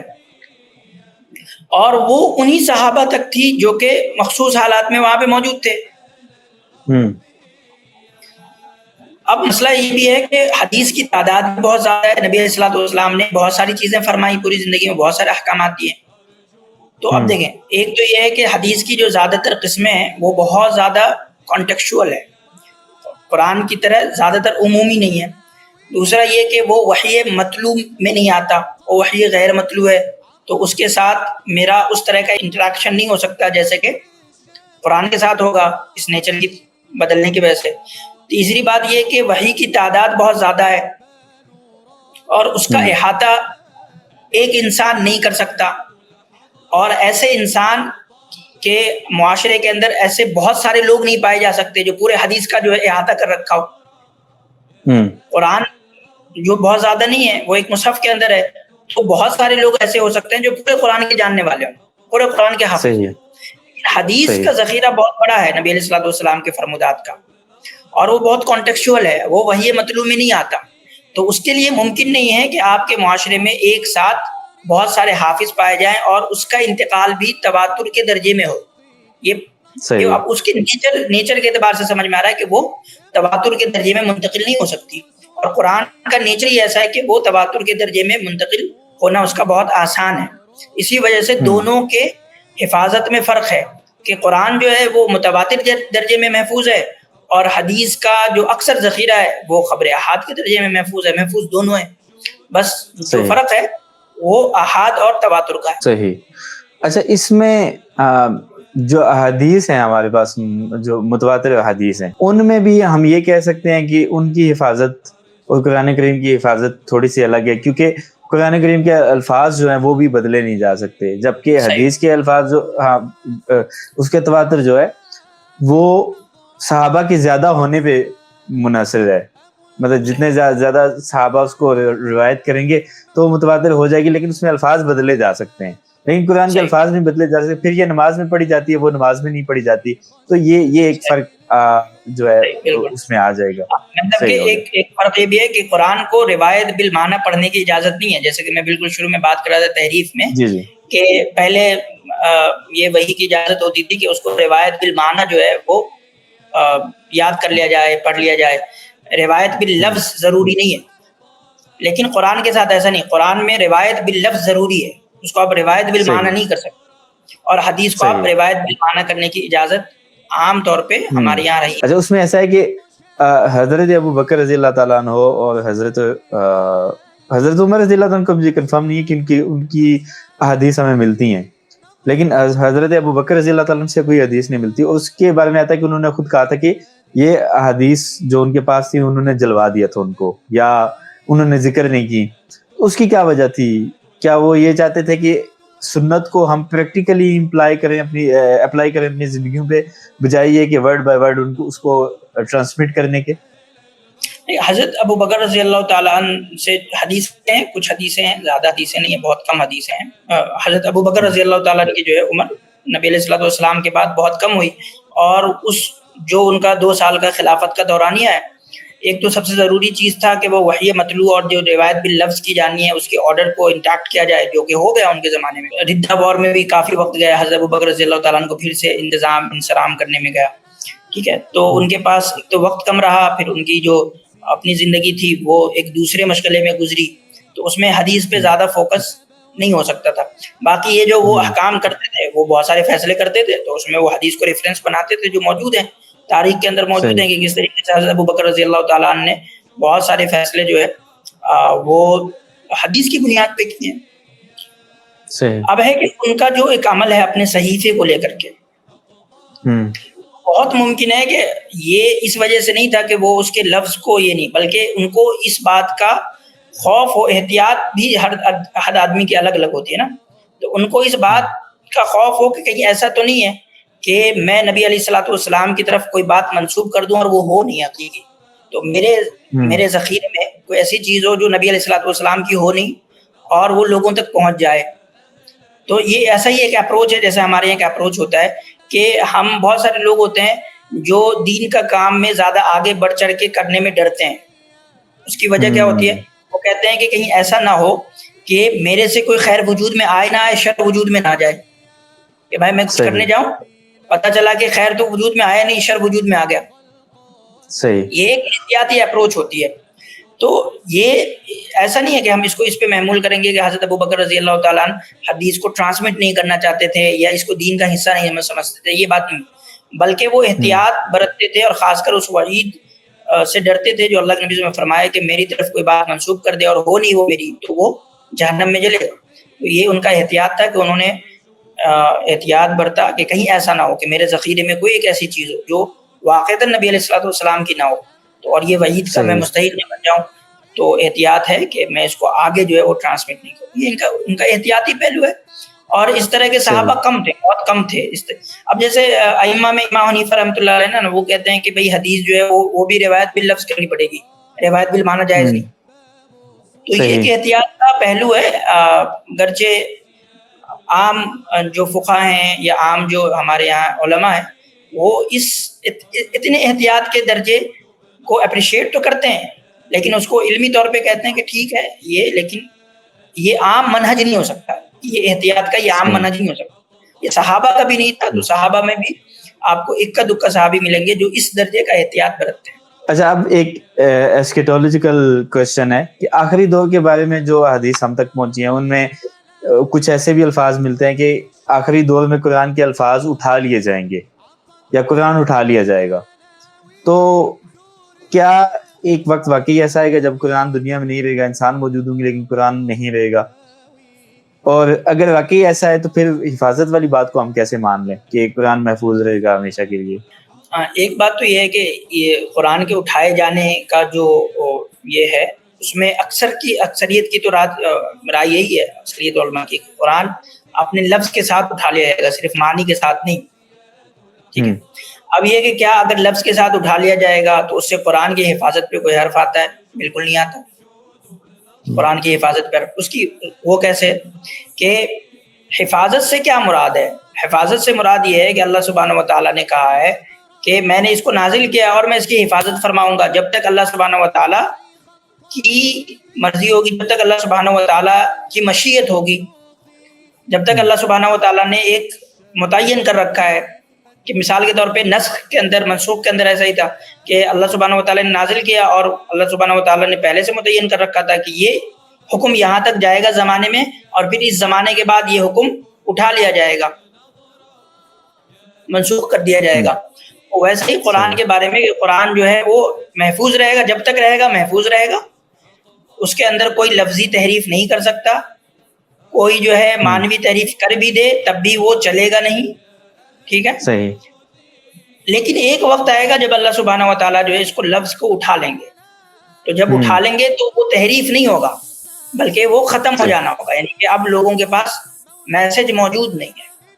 تو اس سے یہ ثابت نہیں ہوتا کہ قرآن محفوظ نہیں ہوگا، بلکہ اس سے یہ بس ثابت ہوتا ہے کہ قرآن کی حفاظت ہوتی رہے گی. ایک وقت ایسا آئے گا کہ قرآن جو ہے وہ اپنے لفظ کے ساتھ اٹھا لیا جائے گا، جب تک وہ اس دنیا میں رہے گا وہ محفوظ حالت میں. اچھا، اس میں ایک ایسی رائے بھی پائی جاتی ہے کہ مطلب وہ قرآن تو موجود ہوگا لیکن اس کا مطلب یہ ہے کہ لوگ اس کو پڑھنا چھوڑ دیں گے، بالکل پڑھنا چھوڑ دیں گے مطلقاً، تو اس کا مطلب یہ ہے کہ وہ اٹھا لیا جائے گا. کچھ ایسا ہے؟ یہ اس طرح کی تشریح بھی ملتی ہے اور معنی کی بھی تشریح ملتی ہے کہ اس کی معنی جو ہے وہ اٹھا لیے جائیں گے وغیرہ وغیرہ. لیکن اکثریت نے جو ہے اس کو اپنے حقیقی معنی پہ محمول کیا ہے، کیونکہ اس کو یعنی کہ حقیقی معنی سے ہٹا کے دوسرے معنی پہ محمول کرنے کی کوئی خاص وجہ نظر نہیں آتی. ہم اس کو حقیقی معنی سے ہٹائیں اس حدیث کو. تو اکثریت نے جو ہے وہ اس کو لفظ کے ساتھ اٹھایا جانا ہی. چلے سر، جزاک اللہ خیر. آپ نے ہمارے سارے سوالوں کے جواب بہت ہی مدلل انداز میں دیے اور امید کرتا ہوں کہ آپ آئندہ اگر ہم لوگوں کو ضرورت پڑے کسی معاملے میں رہنمائی کی تو آپ ہمیں وقت دیں گے، وقت عنایت فرمائیں گے اور ہماری جو ہے وہ علمی پیاس کو اسی طرح بجھائیں گے. تو آج ہمارے پاس جی اس میں ایک میں چیز آپ سے گزارش کروں گا کہ آپ نے ایک تو مصطفیٰ اعظمی صاحب کی کتاب کا حوالہ دیا. اس سلسلے میں قرآن کے حفاظت کے اور جو ہسٹوریکل کانٹیکسٹ ہے اس کے حوالے سے اگر آپ کے ذہن میں کوئی اور کتاب ہے اردو زبان میں یا ہندی میں تو وہ ہمارے سننے والوں کو لازمی اس سے بتائیں کہ وہ پڑھی جا سکے. یعنی کہ خالصتاً جو ہے وہ قرآن کی حفاظت کو موضوع بنانا یہ مطلب کہ ایک نیا سمجھیں کہ تھیم ہے. قرآن کی حفاظت پہ ہمیشہ سے بات ہوتی آئی ہے. بخاری سے لے کے آپ کو تاریخ کی کتابوں سے لے کے ہر کتاب ملے گی. جو اعجاز القرآن وغیرہ ہے امام باقلانی وغیرہ کی اس میں بھی جو ہے وہ اس پہلو پہ سیدھا بات ہوئی ہے, گرچہ مفصل نہیں ہوئی ہے. لیکن مفصل چیزوں پہ اگر دیکھنی ہو تو ہم امام سیوطی رحمۃ اللہ علیہ کتاب الاتقان دیکھ سکتے ہیں. لیکن وہ بھی جو ہے وہ صرف حفاظت سے بحث نہیں کرتی بلکہ وہ علوم القرآن کے بہت الگ الگ منہاج سے اور الگ الگ پہلو سے جو ہے وہ بات کرتی ہے پورا. تو وہ ایک ذخیرہ ہے الاتقان, اس کے اندر جو ہے وہ قرآن کے حفاظت کے حوالے سے بھی مل جائے گی, اچھی خاصی اس میں مل جائے گی. اچھا, یہ میرے پاس شیخ محمد علی صابونی کی التبیان فی علوم القرآن پڑھی ہوئی ہے. ابھی تک مجھے پڑھنے کا توفیق نہیں ہوئی, لیکن یہ اس کی وجہ یہ کہ عربی میں ہے. وہ چیپٹر ہوگا قرآن کی حفاظت پہ جو ہے وہ, گرچہ پوری کتاب اس سے ڈیل نہیں کرتی, جیسے مصطفیٰ اعظمی صاحب کی کتاب ہے وہ تو خالصتاً اسی موضوع سے ڈیل کرتی ہے. الاتقان ہے, یہ کتاب التبیان ہے امام حضرت صابونی کی کتاب. اس کے علاوہ جو ہے محاضرات فقہ ہے ڈاکٹر محمود احمد غازی صاحب کی, اس کو بھی پڑھ سکتے ہیں, اردو میں ہے. اور خطبات ہیں, ان کے 12 خطبات کا مجموعہ ہے, تو اس سے بھی بہت ساری چیزیں جو وہ کلیئر ہو سکتی ہیں. صحیح. بس یہ انشاءاللہ میرا عربی میں تھوڑا ہاتھ تنگ ہے ابھی, لیکن آپ کی دعا رہی اور دوسرے عزیزوں کی رہی تو انشاءاللہ تعالیٰ اس کو بھی پڑھیں گے. تو آج کے لیے بہت ہی تہہ دل سے میں آپ کا مشکور ہوں, شکر گزار ہوں کہ آپ نے وقت دیا, اور انشاءاللہ تعالیٰ پھر ملاقات ہوتی ہے. السلام علیکم ورحمۃ اللہ وبرکاتہ.